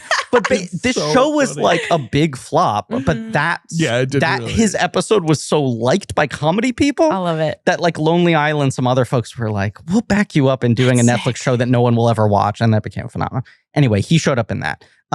But this is a lot of the stuff that I love in Coen movies of like these side characters who feel like they are living off entire stories that are happening just to the side. The whole Curly thing of just like this character getting a little more time and investment than any other movie would give him. But also this like odd side narrative to the goons who are similarly going through a weird evil version of the main plot line. It's a funny idea, right? They have their own personal, they don't need to hook up, but they do have some dynamic they need to untangle. But they have hooked up. Right. That's the blow up at the end. I know. Is like these two guys are stuck in this car together, like this Fargo dynamic, yelling at each other. And the one guy, the classic Coen's like big guy and little guy thing, yelling at the other guy for not being masculine enough, right? And sort of pushing this like sexuality and this like machismo. And at the end, you realize they like hooked up and both are really freaked out about it and defensive, and they shoot each other. Joey Slotnick has come up on this podcast because Alex Ross Perry is kind of obsessed with him. He was a frequent Craig Kilborn punchline, which it's a classic Alex Ross Perry. You don't remember that? Everyone remembers that. That was the biggest thing on TV in the 90s. I can't believe you don't remember Joey Slotnick. You weren't watching Kilborn every night. Everyone watched Craig Kilborn every night. Exceptional impersonation of Alex Ross Perry interrogating you about something. The only time to take a shower is 5 p.m. You're a lunatic if you take a shower. That is the big argument I had with Alex once. You weren't even at the table. I just no, but I still repeat that to other people to explain Alex. I just sit down and empirically there was only one correct. I'm like, what? He's like, when do you shower? And I'm like, in the morning after I wake up. And he's like, insane. When do you shower, Maya? You don't have to answer that question. You're a night shower person. I'm a night shower person. Joey Slotnick used to have big bouffant curly hair. And I feel like it was like a definitive part of his like on screen. Like when you would spot him in a movie, you'd be like, oh yeah, Joey Slotnick. There he is. I believe, did he not play Larry in the Three Stooges TV movie? There was a very austere Three Stooges TV movie produced by Mel Gibson that I think he played Larry in because he looks so much like Larry Fine. You are thinking of somebody else because Evan Handler, the great bald actor Evan Handler, played him. I feel like you know what I'm thinking of? What are you thinking? Joey Slotnick has been doing fucking Marx Brothers on stage. Oh, interesting. He does Groucho. Okay. Well, maybe he's good. I think he did a stage duck soup. Okay. Uh-huh. That sounds like something I wouldn't want to see. I'm going to be honest with you. But I think he also played, I hate to bring this up. It's so silly, but I must bring it up. Steve Wozniak, inventor of Apple. Pirates of Silicon Valley. In the TV movie, The Pirates of Silicon Valley, in which Noah Wyle played Steve Jobs and Anthony Michael Hall played Bill Gates. Yes. I just had to say that. That was a big TV movie. It had billboards all over the place at a time where TV movies were not legion. And I just remember walking by that as a kid and being like, God, the casting could never get better than this. Something about it felt faded. In the late 90s to be like Wiley and Michael Hall, absolutely. Anyway, but it's just fun to see him here. He's an actor I hadn't thought about much, and he shows up as a grouchy hitman, and I thought he was pretty good. So he and CJ Wilson are there. You've got Coleman Domingo as the chief, who's, I guess, the chief of this operation. And he wears a suit, and he has this kind of, I don't know if you guys have noticed this, but he's fairly arresting voice. Delivers lines in kind of a like melodic and interesting way. He's very much a guy I could listen to say anything. Yeah. And then who else is in the mix? I mean, Bill Camp, we shouted out, and Beanie Feldstein is the grumpy ex-girlfriend who's a cop. That's kind of it. Coleman Domingo kind of has quietly been doing the Pedro Pascal thing, but it's totally working. But I love him. I love anything but he's it's a similar thing. If that guy was Yeah. around forever, I for so long have been like, this is one of the best actors on the planet. And it felt like it's finally like growing and he's catching on. Totally. This guy quietly, without like leading man movie star pressure, has gotten 2 consecutive Best Actor nominations. He has. That's You my know, like goat. this guy works perfectly as character actor, supporting lead, doing every genre, every type of thing. He's very, very good in Sing Sing. I did not like Rustin I didn't either. much at all, but I was happy when he got the Oscar nom because it felt like I felt like this is a nice hey, anointment. dip in the And then cap, Sing Sing, I was like, oh, it's great. He's been nominated for something good that he is great. right. Yeah. So they get they get to go on their trip to Florida. Right. They got get this car just for fun. They're not aware that they're transporting a briefcase of dildos. Right? That's what's in the car. As well as Pedro Pascal. Pedro of course. Pascal. A hat box with a head. head. Yeah. With on ice. Mhm. Why is that included? Like what is the No. plausible plot reason to put a head in there? I actually hadn't thought about that. head. Yeah, Oh, I think it's yeah. a proof. Just classic. Just classic. Yeah. Okay. There's the part where she mentions. Good enough. I'm not sure I buy that, but okay. There's the part where she mentions, like, in her very flowery way, the like, don't look in the box. I saw a movie where they keeps asking what's in the box, and when you look inside, something's terrible. That's like meant to be 7, right? Yeah, I guess so. I mean, that's what I think of when I think of a head in a box. Yeah. It's just funny to think of like Ethan Coen sitting down and being like, I'm gonna make a 7 reference when their movies don't really reference other pop culture, especially not contemporaries. Not usually. Baby Joey's gonna sit on my shoulder. Okay, Baby Joey is sitting on David's shoulder. So they go on a trip. And of course, boring old Marion just wants to drive down the interstate, and fun Jamie wants to go to every single like lesbian bar she can think of and see the world's largest Dixie cup. Is that what it is? Yep. Among other things. And they're going to Tallahassee, Florida, which I've never been to, but I do like that Marion is like, it has Spanish moss or whatever. And Miami is trashy. They got to get away from Miami. Right. Right. And, there's not too much plot. There's just happening. This movie is truly 76 minutes long before the credits roll. And it has long interstitials. Like, it is a thing a lot of people threw out of like, how is it 76 and feels padded? Yeah. Because it it has will have multiple these like extended like Austin a Powers-esque psychedelic interludes. Crazy. Yes. There is a universe in which you're like, I am loath to say this because I am all for the power of the movies and the movie as an art form. But there's almost a universe in which you're like, hey, Ethan and Tricia Cooke, you have like a pile of scripts and like side notes. Maybe make this like an anthology series. Maybe do like a couple 45 minutes. Interesting. Right. We were talking about in one of our group texts, there was the 90s Showtime series where they got a bunch of directors to remake like Roger Corman Road pictures, like Dante and Robert Rodriguez and stuff. And you could like see them thematically fitting together more in that kind of way. That having been said, I don't feel like this movie is like, Jesus Christ, an hour and 15 minutes and they're running out of steam. No, it's not. I do think if it was a minute longer, I would shoot myself in the head, though. I don't disagree. Yeah, it's like, it definitely needs to be done, like when it's wrapping up. Can we talk about the editing? You're not like, I want more. Can we talk about the editing? Yes, we can. Tricia Cooke Hold on, let's just cut to a edited little like animated sequence really quick that has no connection to anything. Yeah. Okay, and we're back. It's call forwards to the state of hallucination that Matt Damon's character was in when his dick was being cast.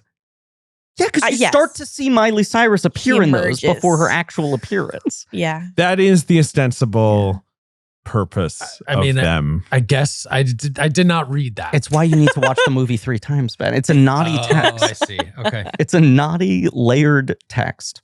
Okay, well, we had that interlude, and here's how we're going to cut back to the main conversation.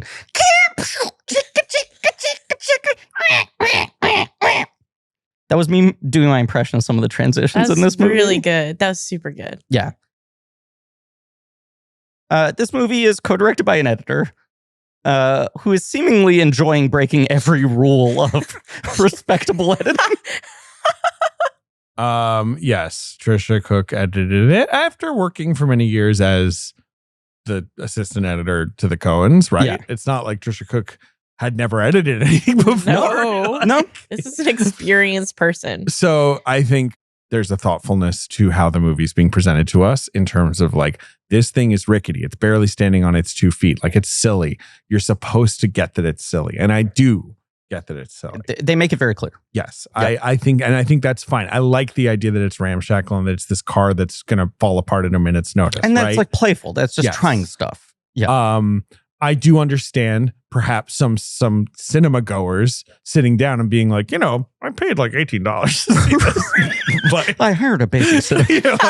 I mean, is this an affront to good You didn't want to just like think about some of this stuff for a second? Like, yes. But I do think that's the atmosphere of the film. And you got like not expecting this movie to have like a great show, awesome job vibe. Imagine this is the first Coen brother movie I've ever seen. But I think that's ideal. It was awesome. Right. You're like, oh, so they're just guys who exactly. I literally was like, oh, so this is their deal. Like, they're just wacky, silly guys putting whatever they want in a movie. Yeah. And like, truly, I walked in, I used my movie pass. That movie cost me $0. Wow. It was a last minute decision to go and see Drive Away Dolls.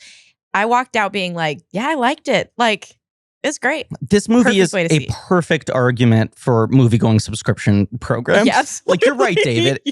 If I recommend it to someone who does not see movies often. To pay $18 just to see this. But I'm like, if you're spending $20 a month, make Drive Away Dolls one of your 2 or 3 in February. Yeah. When the pickings are slim. Oh, God. Yeah. The pickings were so slim when this movie came out, too. Like, I remember feeling like, oh, well, I guess this is it. Yeah. A little bit. I have this. And you will see, like, what's that old tweet of like, let me find the tweet. You say your thought, and I'm going to find the tweet.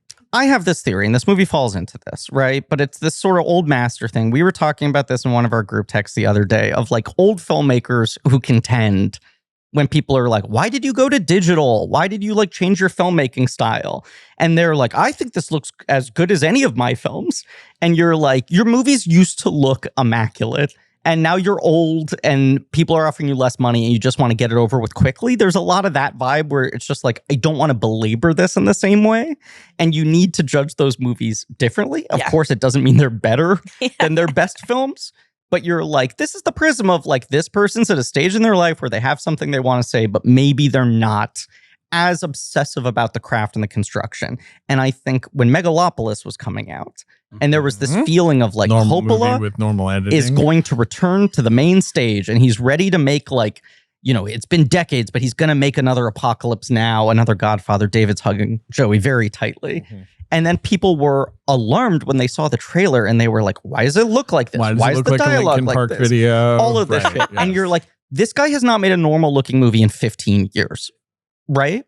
And I think there's something like late period Wachowski's has a lot of this as well, like Sense8, and what I think threw a lot of people off in Matrix Resurrections, were especially people who like early in their career are so obsessive about like technical innovation and craft and visual storytelling and like perfect construction and whatever.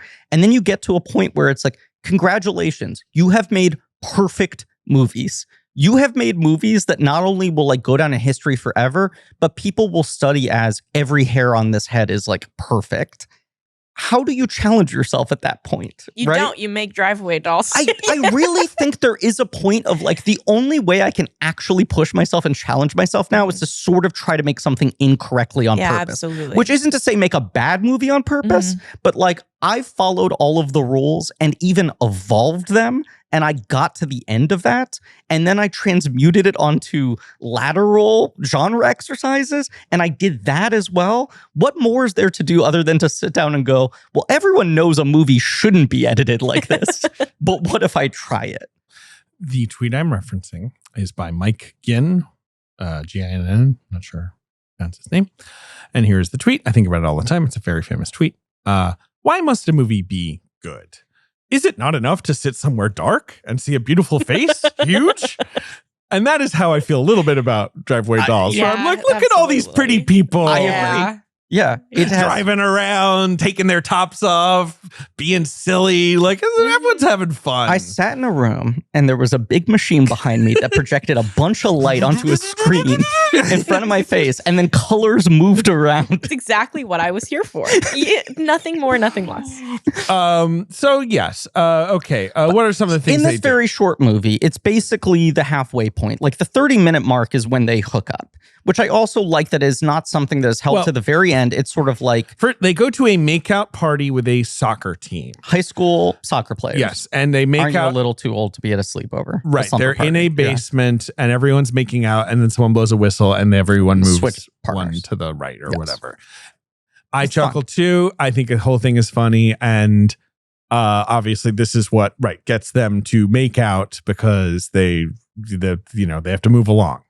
And they're like, oh, fuck, we don't, Quality's kind of like, this is no big deal. It doesn't mean anything. And then there's the moment where Geraldine pushes away and is just tearfully says, please don't bring someone back to the motel room tonight. Because we've already set up this thing of like, she's going to pick up a new partner for that night in every single town while Viswanathan sits in the fucking lobby of this shitty motel. Reading the Europeans. Reading a novel. Right. Reading Henry James. Yeah.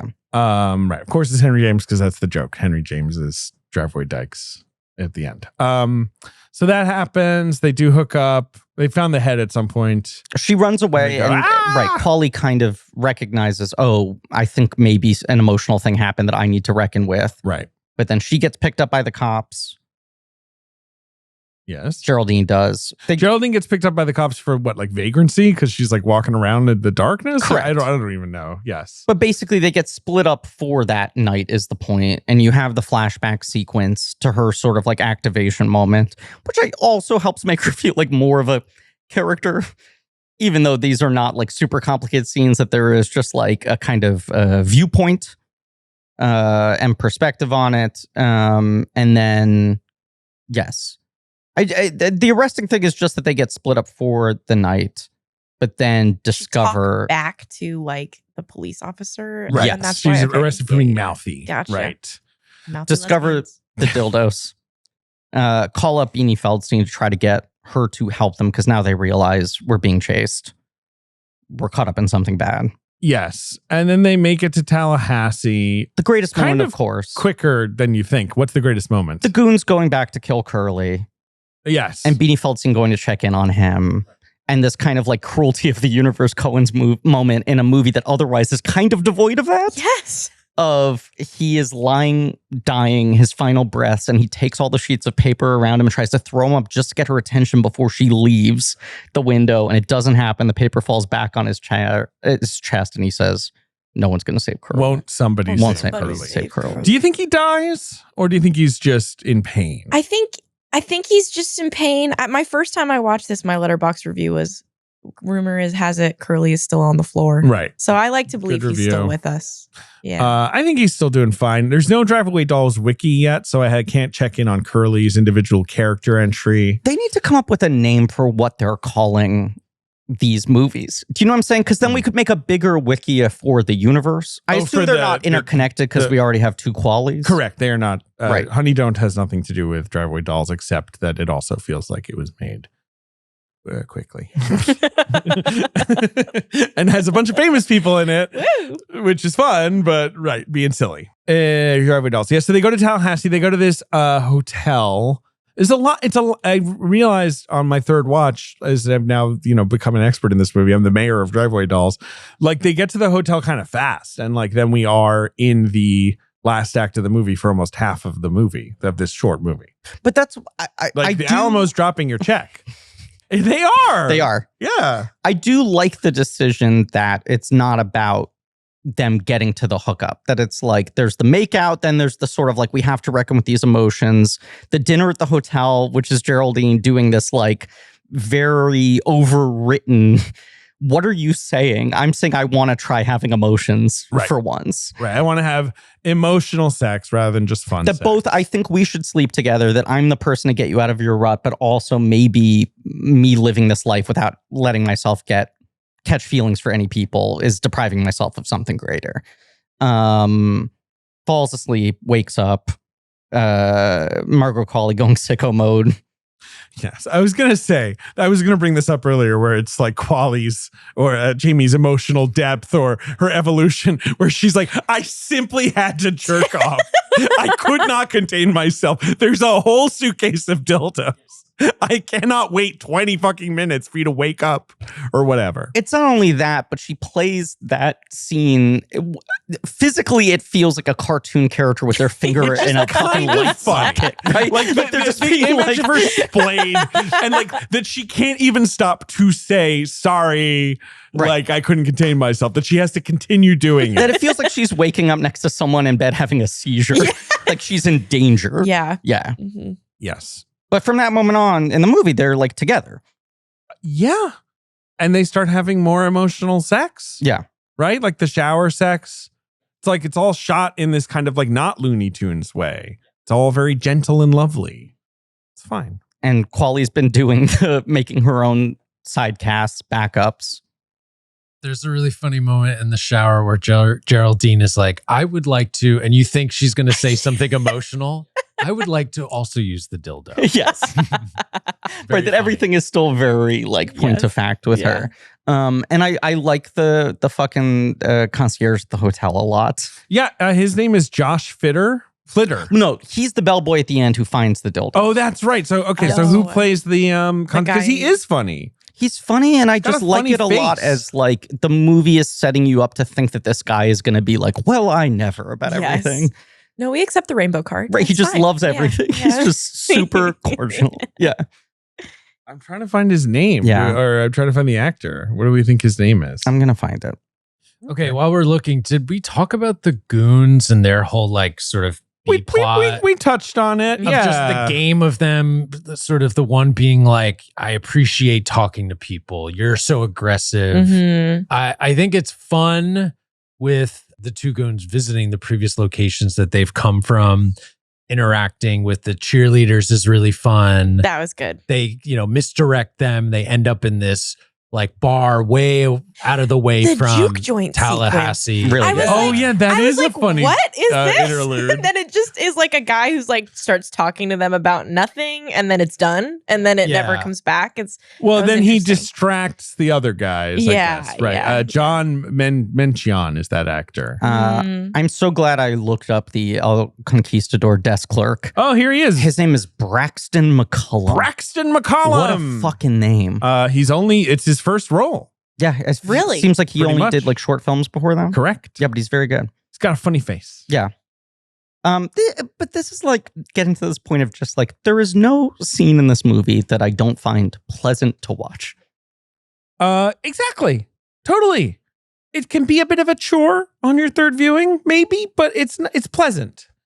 And it's fun and it's bubbly. And you know what? Get off my back. 3.5 stars on Letterboxd. Can we talk, Maya? Comments on each log with like 3.5 stars. Come on, buddy. This is why I don't do the stars. Right. I will only give a star rating if it's a 1 or a 5. Right. And then otherwise, I'm like, it's binary heart or no heart. Mm-hmm. And heart is basically liked it. Yeah.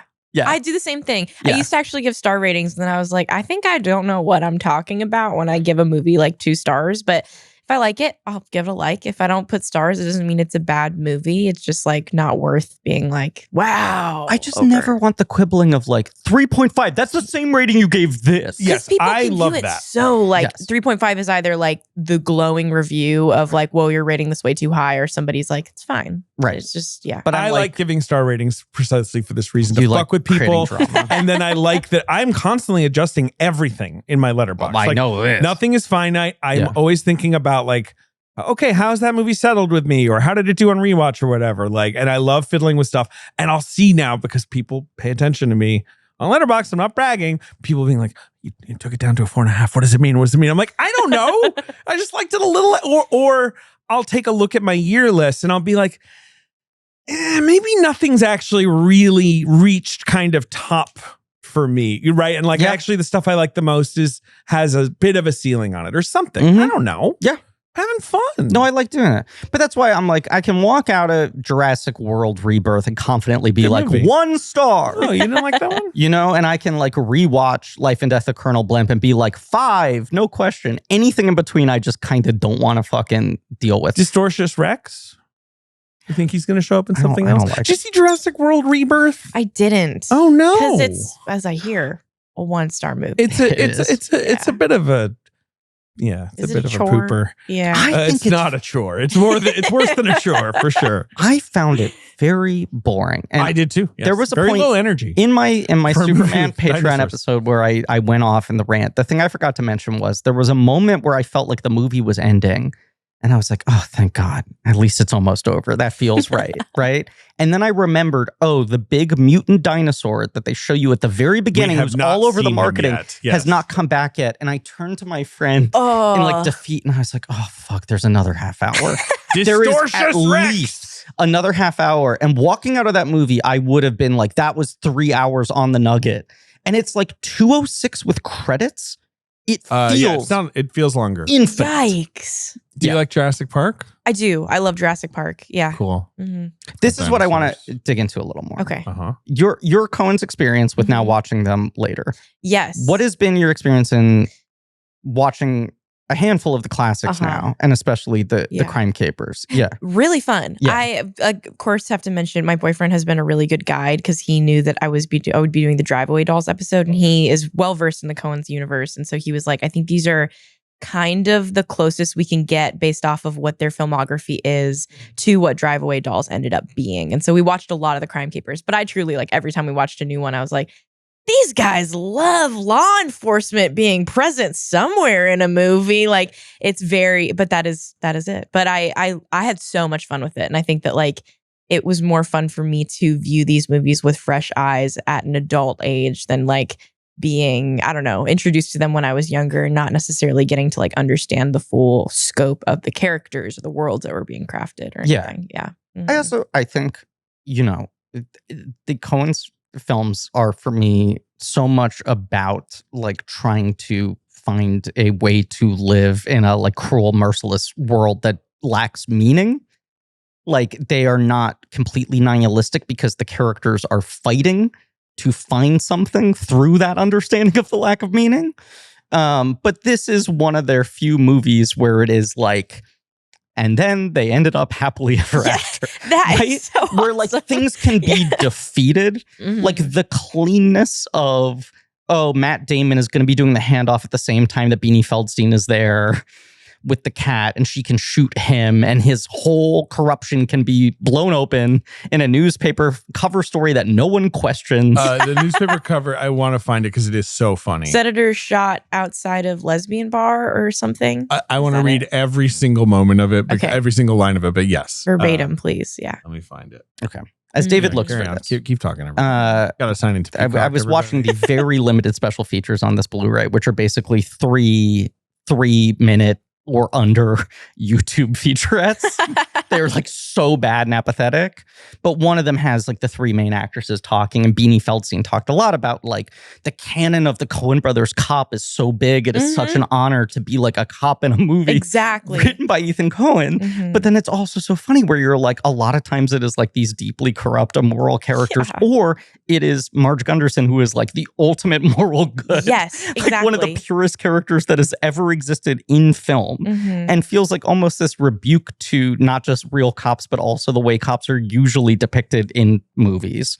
But that is a character who is, like, working hard to, like, fight for some sense of light, for, like, the value of, like, the 3-cent stamp, but also she can't solve shit. And, like, this is going to keep happening, and it's happened before. You know, all she can say is, like, why all this for a little bit of money? And then in this, the stakes are sort of like, even when people get murdered, it is not landing with any actual weight. Even I would say the deaths in Lady Killers feel more dramatic than this. It's definitely some pretty lighthearted death. Senator shot outside lesbian bar. Subhead. Channel. Oh, that's his last name, I guess. Was carrying human head plaster penises. I can explain, says Recovering. It's a good show. Yeah. It's great. But the idea that they could like catch him all in one and be like, here's the weapon, here's the motive, here's the backstory. He can explain. Wow, Peacock trying to start up Love Hurts for me. That's what happened to me when I watched Drive Away Dolls, and I was like, that's the craziest segue into trying to watch that. Love Does Hurts. feel like a reach for Peacock. Have you seen Love Hurts? I've not seen Love That's Hurts. the Kehu Kwan actioner. I have heard it is quite poor. I have also heard this. I have many friends It's who funny went when to the film with very open hearts and were just like, I want this to be Right. just For this exactly guy. what it's being sold as. And they were like, it so fails to deliver on the bare minimum of that idea. That's a bummer. I like him. I do I'm rooting for him. I mean, look, he's the main villain in Zootopia 2. I'm sorry, I'm checking the title here. Zootopia Snake in the form of a 2. Told my daughter recently. I alerted her. You've been shielding her. There will be a Zootopia 2. Yeah. And that we will be seeing it, I assume. Yeah. She was excited. That's but now great. she's all in on Spider-Man right now. Oh, wow. Watching what Which ones? The Amazing Friends. Okay, the baby ones. all right. is she watching the one with the dinosaurs now? There's What's one that with one? dinosaurs. Jesus Christ. There's What a is new that? What does one that mean? where the Spidey and friends team up with dinosaurs. What? There's Why like are a they doing Spider-Saurus that? Rex and a green Goblin Rex and whatever. The multiverse is getting too wide. Exactly. We need a doomsday for the Spidey Spider-Verse. friends. There's an Iron Man one too that There I think is. Okay. And my daughter, he's popped up, and my daughter's like, "Who's that robot?" And I'm like, "It's hard to explain Iron Man, I guess." This guy's got conservative. Yeah. He's getting radicalized by baby Iron Man. He loves Hulk, or as she Okay. calls him, Aw. Hulk. Hulk. So it sounds like she's saying Hook, because he's green and angry. That's sweet. Is that her Yes. favorite character? Yeah, she talks about him the most. I think she's kind of transfixed by how he's like kind of a good guy, but seems angry. Yeah. You can Well, be he's- angry and be good. He's like a toddler, Yes, that's true. That's right? true. You're well intentioned, I would but say sometimes you just in- you Hulk out. in the Spidey Friends verse, he seems pretty gentle to me. Like he's not so much like my rage, Now- but he's a little angrier. David, because I can already sense our listeners gripping their armrests, needing the follow-up question. Does Rolk exist anywhere in the baby animation I have not universe? seen him yet, but of course I haven't visited the White House and maybe he's there running He's a little things. baby president. Did you see that interview with Harrison Ford? Because he's doing interviews. What's he, for shrinking? I guess Emmy campaigning or whatever. yeah. Where they were like, "Has Feige gotten you to like He even said, play Red Hulk again?" "Nope." Nope. Did you see Brave New World, Maya? No, I didn't. Okay, so Okay, that's maybe not very patriotic. Of you. I guess you rude don't of like I our know, president. guys. Just pay your respects to the office. I'm so sorry. The position still means something.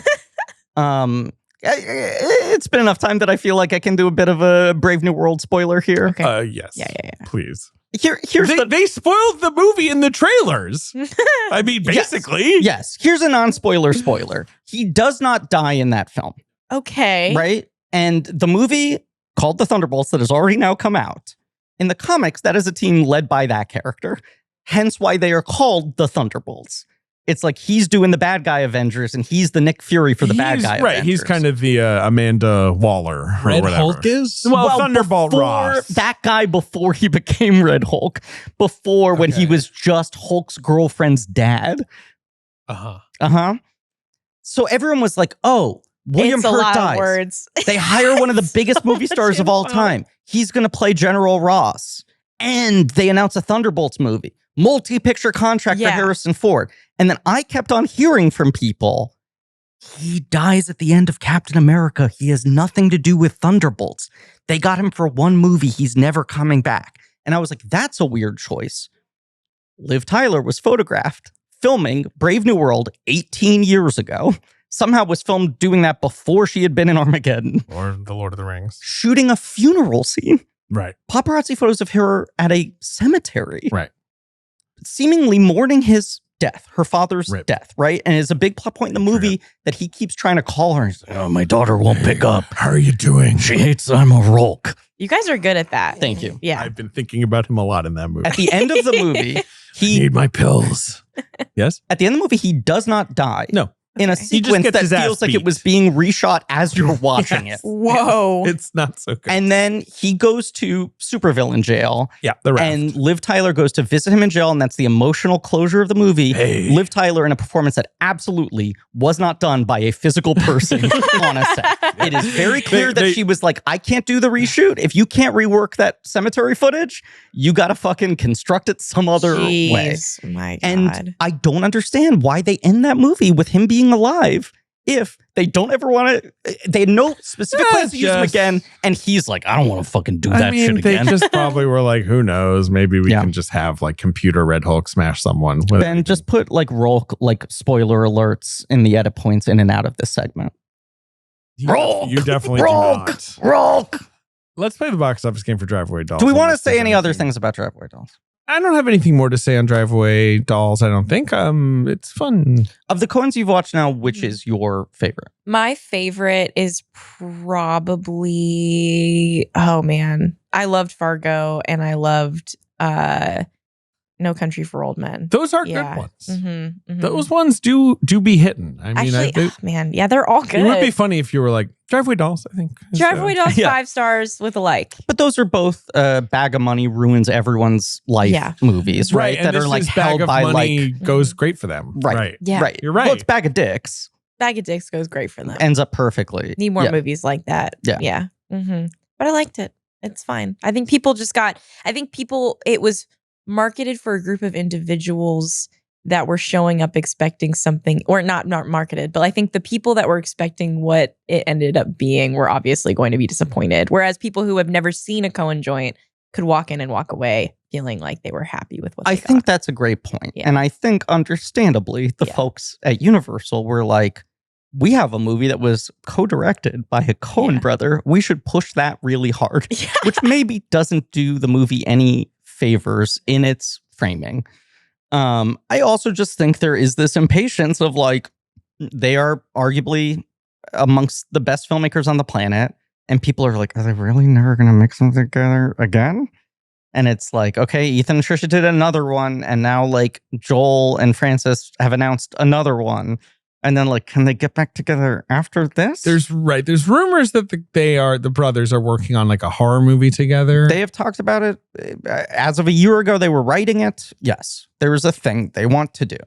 And I do kind of feel like, not that this movie's ever going to be reclaimed in a serious way, but I think some of the intensity around like, what the fuck is this, will be removed if within the next 5 years we get the Coens doing their thing together again. Yeah. And then it'll just be like, this was that weird exploratory period. Yeah, let them have some fun, I agree with that. Yeah. I agree with that, Maya. Why, again, like, it's not right. It's not like he made sort of self-important drivel. That I would really have a problem That would make me miserable. Right, exactly. It's like, oh, this is what you were sort of like. And of course, we talked about it already probably, and we will talk about it again, but like, it was so interesting to watch Joel go off and make something that is so visually distinctive and like beautifully presented. And then Ethan make a silly bullshit thing about a bunch of idiot criminals. Right. And you're like, right, these are the elements of the Coens. We've like split sodium and chloride into, two separate elements, right? Like, so now we don't have table salt. We have two interesting things. This is a good thing to talk about, is that like when this came out, I do feel people went, oh, so now I know who does what. Yeah. Right? And there was the sense certainly of felt that way. All of their collaborators and the actors who worked with them forever would be like, no, they really are like a two-headed director. They do everything together. They finish each other's sentences. They're on the exact same page. It's crazy. And then they made these two movies that felt very like, oh, this guy is adapting the most like proven source material in the world and just going visually ham on it. And the other guy is doing the like goofiest version of his usual obsessions. And they're both like, through the prism of their wives and collaborators, showing the things they wouldn't do together. And I think the takeaway from a lot of people there is like, oh, okay, so Joel's the director and Ethan's the writer, conclusive. And that Joel needs Ethan to add humor and Ethan needs Joel to add like structure or discipline or whatever it is. And I think it's more that like maybe each of them certainly leans a little more in that direction. Has a little strength in and then left to their own devices, they're just going to do the hardest most hardcore version of that. I also think in both cases when people are like, even Macbeth, which was well liked, and we will have discussed, people were just sort of like, this isn't like a knockout in the way all their other stuff is. This is sort of like handsome and impressive. That the juice with them is so much that you have two brilliant filmmakers working together. It's not that I don't think, oh, they can't make things without each other. It's like, right, but they're twice as good as other people when they're working together. David, what are you looking at? The box office game, which we're going to now play. I'm also ordering myself some sushi. Film came out February 23rd, 2024, and it opened at number 8. It was, I think, was not ideal because that's on 2,300 screens. To 4, and I believe it opened to 2.4 million dollars, which is not a ton of money. No, it made worldwide 7.9. Okay. Which I think was not good. When did they start production on Honey Don't? Oh, like, so you're like, when do they maybe get their keys taken away? On the shelf for a little bit, because this was also a movie that got pushed back because of the SAG strikes and not having actors to promote it. I think it was supposed to come out summer 23. Honey Don't started production a month after this came out in March 2024. Okay. So I just want to quickly salute the fine folks at Working Title for being like, Ethan, Tricia, just keep doing this. It speaks to the level of cachet that they have, that it does feel like similar to A24, not just doing Macbeth, but also buying the iMovie Jerry Lee Lewis documentary, that it feels like all of the film financiers and distributors in town are still like, we want to be working with you in case you ever decide to go back to doing your thing together again. Yes, we want to stay in the Coen business. Yeah. But a flop. Number 1 at the box office is a somewhat surprising success of, I remember, not huge or anything, but a music biopic. It's its second week at the number 1 position. Is it Bob Marley, One Love? Bob Marley, One Love. I couldn't remember what the order was, what was before and after the colon. You nailed on that it. One. The Reynaldo, there you go. Jesus. Marcus Green film starring Kingsley Benadir, who is the guy who was Malcolm X in that other movie. Right? He's playing a lot of famous people. This is one of my least favorite trends right now, is the Top Gun Mavericking of music biopics, where I'm like, you get to pick. Either your title is the name of the person. Oh, you don't like the title. Or it's like the song lyric. I don't like Springsteen, Deliver Us From Nowhere. No, certainly not. But they just announced that title too. And I'm like, you're either calling it Bob Marley, but that's or right, Bob or Marley, or Route B, pick a song title. Yeah. Maya, did you see Bob Marley, One Love? I didn't. I'm just not on the music biopic train, like entirely. Until they make one about you. Yeah, of course. Yeah. Obviously. Which, of course, it will be called like mxmtoon crying in a prom dress. Exactly. And who will play you? I was going to say Texas. Who will play me? I'm thinking about this. I'm thinking about Asian women in movies. Mm-hmm. I'm thinking about Chase Sui Wonders. Oh yeah, that's actually a good shout. Yeah. I love that. I'd be very honored if Chase Sui Wonders was me. She's very charming. She's great. You have not seen I Know What You Did Last Summer. I have Parenthetical yet to see 2025. The new one. Have you seen that? I haven't, but I was watching the studio and my uncle texted me being like, her character reminds me of you. And I was like, wow. Thank you. I think it's a compliment. Yeah, she's successful. I don't know. That's another trend I want to die is Lega sequel that isn't a remake with the exact same title as the original movie. It's very annoying. It's just very confusing for our brains. I agree with that. But she is very good in that movie in a way where you're like, she might be kind of bulletproof because this thing is disastrous dog shit. And she comes out unscathed. Wow. Yeah. Bob Marley, One Love. The trend I thought you were going to bring up, which is a trend I do think is a problem, is this sort of, music biopic approved by the estate. So it's sort of like we get to use the songs, yay, but unfortunately, like we cannot delve too deep on that is complicated person. Also a huge issue is the reason the Scorsese Sinatra movie has not been made for 20 straight years, because he keeps being like, I'll make this if you give me freedom. Right. And they just want it to be about like, what a gent. I think that is never yelled at a lady. I think that is even more of a pox on documentaries now. That is the thing that's driving me insane. Yes. Is the celebrity profile documentary that is completely produced by the celebrity and director they hire. Access. but it means where I'm like, are we never going to get a crumb ever again? Right. Do you like Bob Marley, the musician? I like Bob Marley. I'm less familiar like with his whole discography and everything, but I saw all the trailers for One Love, Bob Marley, One Love. I haven't checked it out. We all saw the trailers. It made a lot of money. Yeah. It made a decent amount of money. It made almost $100 million. I mean, in one way, you're like, yeah, well, he's really famous. Like, that's not that surprising. But I just remember at the time people being like, oh, people are showing up for this. Yeah. Like, Are you a reggae guy, David? I've had my reggae phases. Yeah, I love reggae. Ross Perry is just rubbing his hands together with glee right now.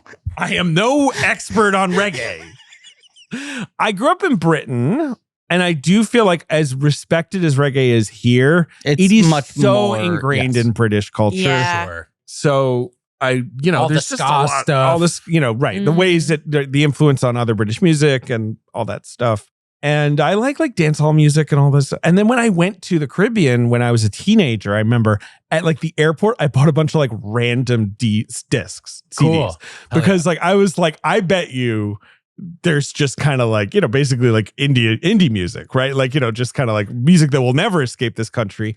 And I still have those discs. They rock because they are truly just, guys making fun, silly, dance hall music from the early 2000s. We gotta get our hands on what these CDs are. I'll dig one of them up. Okay. I mean, my CDs, Jesus, where are those? I mean, that is something that truly has been like buried. My reggae. Reggae, it's fine. It's not fine. I don't want to say that in case there's reggae heads listening to this podcast. I'd be like, fine. Why'd she just say fine? I like reggae. I enjoy listening to it. I don't know too much in the weeds on the genre. I'd say ska is more of my vein. Yeah. Big No Doubt fan. Yeah. Do you listen to the Lonely Island Seth Meyers podcast? I don't. It is excellent. It is highly recommended. Cool. And of course, they delve very deep into the Ross Trent episode. Yes, which is very fun. But it's just they go through that song and stop every 3 seconds, and they're like a reference to this footnotes. Yes. And they're just like, look, we are just white guys who like reggae a lot, but you're like, that song has 8 trillion references in it that are all very specific. Yeah. Number 2 at the box office, opening new this week, is a Crunchyroll release making $11.5 million. You will never guess the name of it, but you might guess the series that it's a Spy part of. X Family? No. Fuck. Do you think you know? You might be more equipped to answer this. I will say Demon Slayer. Correct. Oh, you get the subtitle. No. It is I think the third theatrical release of Demon Slayer stuff. It is called Demon Slayer Kimetsu no Yaiba to the Hashira training. I'm sorry. I don't know. I don't know what's going on. I don't know anything about this. I'm so confused. I'm Tim Robinson. I don't know what any of this stuff is. And I'm confused. And I'm scared. I don't know. Driving. Yes. I don't know what Demon Slayer is. What is Demon Slayer? I assume it is manga that was then became anime. Yeah. I'm fairly certain it came from a manga and then turned into an anime. I myself only watched the anime and I went and saw Mugen Train, which was another theatrical release. Train, right? For that Demon was the Slayer. First. Yes. Mugen Train was also such a big deal because it opened really big in 2021 when people are like, are theaters ever going to come back? Yeah. And then Mugen Train made $20 million. I'm always right. People are riding the Mugen Train. That started the Crunchyroll thing of like, we are going to put wide release anime. Absolutely. Like almost every other month. Jujutsu Kaisen Zero was another one that I ended up seeing in theaters. I love Demon Slayer. It's very good. Would recommend. I watched a little bit of it. Okay, I love it. I only made it through like the first maybe 10 episodes. And then I just like fell off. But it's a great show. They slay demons. They slay demons. They kind of there's a villain in it that almost looks like Michael Jackson. There's it's very what era of Michael Jackson? Oh, I don't know the eras of Michael Jackson like that. Like is he Smooth Criminal? Like he's wearing like a fedora type vibe. He's got like kind of curly hair. Smooth Smooth Criminal. But it's great. But the premise is basically there's like one original demon who keeps then creating more demons, and there's like they must be special team that has to kill these demons. Number 3 at the box office, also new this week, is a Christian inspirational drama film, but kind of as like vaguely legit one in that it has like Oscar winner in it, and it was like, is it the Hilary Swank one? It's the Hilary Swank that was one. Also pushed back because of the fucking strikes. This is like the dumping ground of movies that were supposed to come out August, September 23, and we're like, we need to wait until stars can do talk shows. It's called Better Angels? It's called Ordinary Angels. Ordinary Angels. What is so weird about it? It's her and Reacher? Yes, Alan Ritchson is in it. I haven't seen it. It's based on a true story about something that happened during a 1994 like cold weather thing. Yeah. Sorry to be dismissive of this real event that I don't know anything about. What's weird is that it was written by the actress Meg Tilly. That is very strange. Who people might know from like Agnes of God and The Big Academy Chill Award and shit. nominee, sister of Jennifer. And co-written by Kelly Freeman Craig, who's the Very great strange. filmmaker who made Are You There, Edge God? of 17 and Are You There, God? It's Me, Margaret. So it's got like a bit of a like legit. Who directed it? John Gunn, Of course. who directed a bunch of Christian, movies, Christian inspirational What's dramas. it opening to? It's opening to $6 million. Not great. It's going to make 20 worldwide. What was the drop off between Demon Slayer? Oh, yeah, right. So it's 13 for Bob Marley, 11 for Demon Slayer, Yeah. 6 for Ordinary Angels. Slow week. Number 4 at the box office, I think your favorite film of 2024. Are you joking? Probably the one you watched the most. Sort of. Sort of? I mean, like, I don't think it really was, but you were kind of obsessed with this movie. I was kind of obsessed with this movie. It's called Madame Web. That's right. I have seen it, I believe, 5 times now. I keep Wow. hovering over the purchase button on the Steelbook because it has yet to go on sale. And I'm like, my love for this film is not ironic. And yet, do I want to spend $40 on a 4K Steelbook? 4-0. That's tough. And sometimes I'm waiting for like, is there some deal where I could combo like buy one, get one kind of thing? Have you seen Madame Web? Oh, yes, I've seen Madame Web. The Madame. Have you I have gotten met caught Madame in the web? I have gotten caught in the web. I went and I think I probably saw it opening weekend with my brother. Our like favorite thing to do, as we all do with our siblings, is find a movie that we want to go see in theaters, but specifically the shittiest movie that is accessible to us at any time. And Madame Web, one of the shittiest movies, is incredible. It's been accessible to me. We went and saw it. We had the best time ever, rivaled only by seeing Morbius. And I in person. Yes. When he came to introduce the screening of Madame Web. Exactly. And we had a great time, but I didn't watch it after I saw it in theaters until I came back to my apartment when my family was in town in New York, and I saw my grandpa, who is 81 years old, I think, sitting down on a couch watching Madame Web by himself because he was like not wanting to join us for dinner or something. And he looks at me and goes, "This movie is so bad." And Sure. I just had to nod and agree. There's There's nothing you a can really reality say. distortion field. I also feel like you frame that story with an apology of, it took me this long to watch Madame Web a second time. Which we just acknowledge culturally. All of us need to watch it a couple times. Absolutely. You cannot get your head around it in one viewing. It's great. Maybe I got to see it a second time. You still want to see it a second time? I have not seen it. I'm being the villain for David is doing his impression this of entire thing. Yes. Is overdubbed. Number 5 at the box office is an animated film that came out in like December. It's been hanging out for 3 Is it months. Migration? It's the film Migration, which made 127 million domestic. It's a classic. Wow. It opened really fucking low, and then it just hung on there like a family of ducks just cruising. Kumail Nanjiani. Yes. Is Elizabeth Banks. it, okay. And now, then I'm seeing here that Keegan-Michael Key and Awkwafina provided voice talent. They don't do that kind of stuff. No, they never. are allergic to voiceover booths. If you were to put them in a voiceover booth, it would be like Spock accepting the radiation at the end of You cannot get them to stand behind a microphone and do a silly voice. I have not seen Migration. I haven't seen either. Migration? Okay. No. I think DeVito's in it as well. Yes. Yes. All people that have never They hate been in They're a voice just booth. right. Hate it. It was written by Mike White, who of Yes. course created the White Lotus. Right. My Survivor And it goat. was on Survivor. Yes. Yes. And, And also wrote the Emoji Movie. yes, His live action canon is very good. it is. I would say basically every live And then action he thing he's turns written out is dog good. shit for Sometimes money. you need a check. Yeah. And that's just the reality. He's also credited on Despicable Me 4. I Really? think. The I think worst one? he's very much in the like Illumination Yeah. wheelhouse. Number 6 at the box office Very is, strange. and then he's like, right, I want Jason Isaacs to poison his whole family, and I want, whatever. Also, my dad and I are going to do The Amazing Race again or whatever. It's an interesting life he leads. Number 6 at the box office is Argyle, Wow. which was a bomb. But people forget, did make $45 million. Like, it didn't make nothing. Like, people went to see it. This is the thing I feel like you and I need to push sometimes is like, this movie was a flop, but we must acknowledge that millions of people left their home to go and see the movie.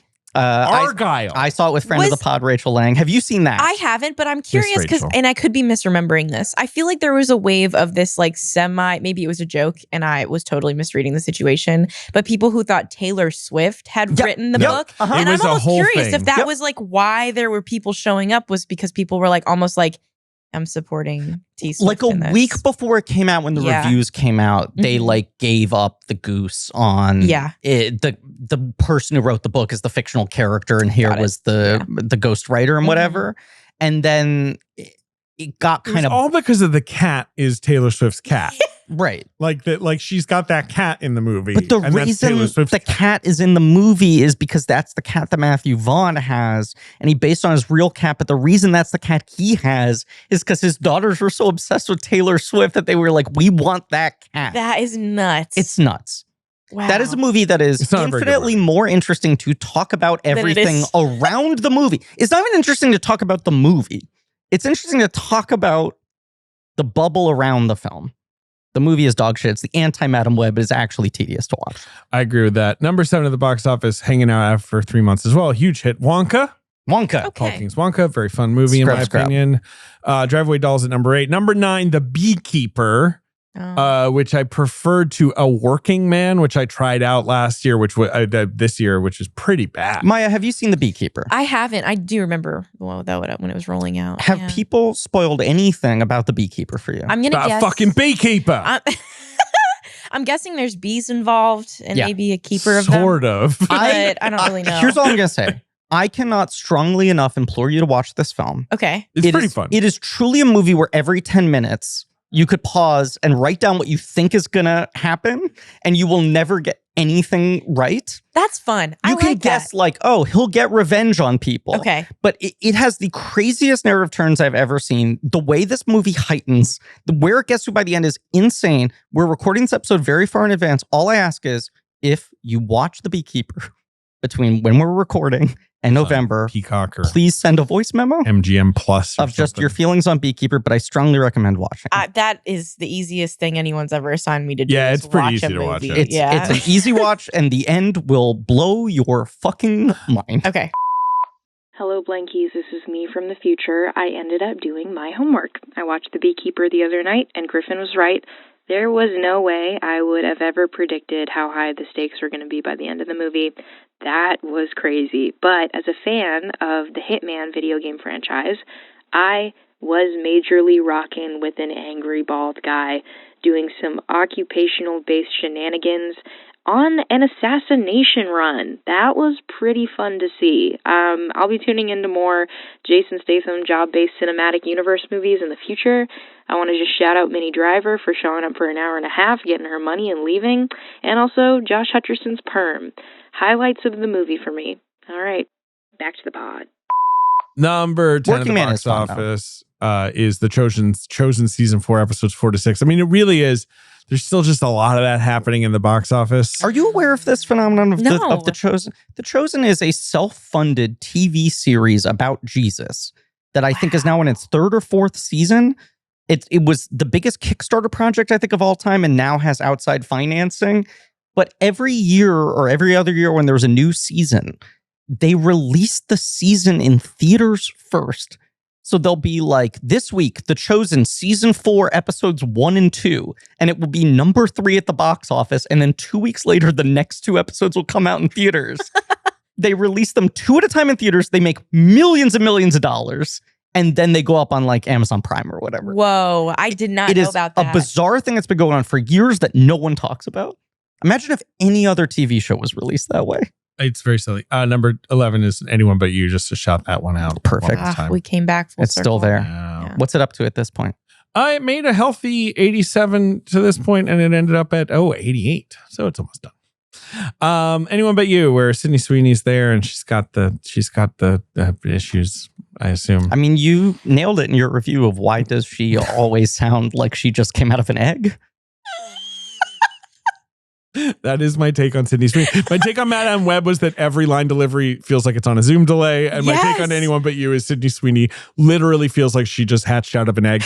Or you can say beamed down from a spaceship. Like, it's just like, she just feels like she's never had a handle on dialogue sometimes. She can be totally. She has given really good performances and shit. And in a way where you're just like, there are obvious ways you miscast her where she is not going to be able to do anything. But the times in which she has been good, it can't be an accident. And yet it feels like it's a very narrow strike zone. Yeah. Yeah. But yes. Normal person, all discourse she's around just her is not good in that normal. movie being like, oh, my life is so crazy. I mean, she's not funny. I think She's that's not really funny. it. No, she's not funny. Just not She funny. should always be like a nun who's being terrorized. If you want to, high she's schooler good who's at being trauma. terrorized. Exactly. Yes. She's great good at at crying. freakouts. She's Yeah. got Right. those giant fucking eyes. She Right. can just go, ah! If you Yes. want her to be funny in a movie, you have to frame the movie around what she's already good at and then have other characters comment on it rather than having her be like, oh my God, my it's the boss is David driving me Boreanaz crazy. I thing. don't even have time to wash my hair. I think about it with David Boreanaz all the time, where like he's in Buffy as Angel, where like, what's your job? It's to be good looking, to be mysterious and dark and like, you know, yada, yada, yada. And then they're like, we're going to make a show about you now. You're going to be the lead. And I remember when Angel was announced, I was like, but Angel's boring. He's like, got to bounce off of. and so, but yeah. they correctly were like, yeah, no. Everyone else around him will be kind of goofy and his straight man shit will be comedy. Like, you know, and he's a bit of a man at a time. And you're like, that makes sense. That's good. And then Bones starts, right? And in Bones, he's a goof. And I'm like, where was this for fucking 10 years of your career? In Bones, he's like, Bones, you're dumb But nerd. That's very similar to when they offered 21 Jump Street to Channing Tatum. And he was like, I'm not funny. I don't know how to do comedy. I shouldn't do this. Right. And they were like, we'll build it off of you being the straight man. And then you see him get comfortable in that movie and find his he moments. figures it out. And then he's just like, I know exactly how to be funny. He's one of my favorites to best. watch. I love him. He's great. I love him too. What's he doing right now? Well, you know what? I think Roofman will have just come out. Roofman. That's fun. We talk about him a lot in the Hail Caesar episode and wondering what the future of his career is. And we weren't talking about Roofman, which I hope Roofman's a hit. Roofman looks Fun? Yeah. And of course, he's in Avengers Doomsday, a thank film God. with a plot that's been decided ain't on. seen what I'm doing. Yeah, honey. What's his fucking line? We about to do something. make a name for us. Yeah, like- Yeah. Great. But yes, no, Comedy Channing's my favorite. Yeah. Well, that's quite a top 10. Yeah, that's the top 10. And you know who else is top 10 person is Maya. mxmtoon. What do you want to plug, bro? Oh my gosh. What do I want to plug? That's David's new catchphrase. I should do that more often. That's really good. I like that. Well, bro. Yeah. Honestly, just hang out. I'm online. I'm there. I'm on Letterboxd. You do a lot of Twitch streams. I do a lot of Twitch streams. I'm a big gamer and a big nerd, and movies have been kind of something that I have always loved, but I think I'm now more in the weeds on it. I'm like building the physical media collection, Hell yeah. etc., etc. You've been showing off some good disc stacks. I'm doing my best. Especially when you're touring, you've been Yeah. like finding local shops and posting some good stacks. Absolutely. Yeah. It's been really fun. So I have really enjoyed that. You can find me on Letterboxd at MAIAPOG, Maya Pog. And on Twitch under mxmtoon, but really anywhere I'm mxmtoon. What are you streaming? What games? Literally anything. Okay. I feel like I'm the queen of side questing. And that's why it's hard to plug stuff because I'm doing everything always. But I've been streaming a lot of Fortnite classically, but I love indie games. That's my bread and butter. So if you know a game that's been made by a singular person who has a hyperfixation played Blueprints on making yet? it. No. Gotta What is Blueprints? Oh, you got to check it out, bro. Okay. I'm not going to tell you I'll anything. stream it. Just play it. David exists in this world a little bit. Our researcher JJ every week is plugging some new He's so indie fired for game this. made by someone with a hyperfixation. That's exactly it. Yes. Those are the favorite So ones to we'll play. start passing along the JJ do. recommendations. Yeah, the last thing he needs, feeling like his knowledge has any value in this world. What's your main Shout out, Fortnite JJ. skin?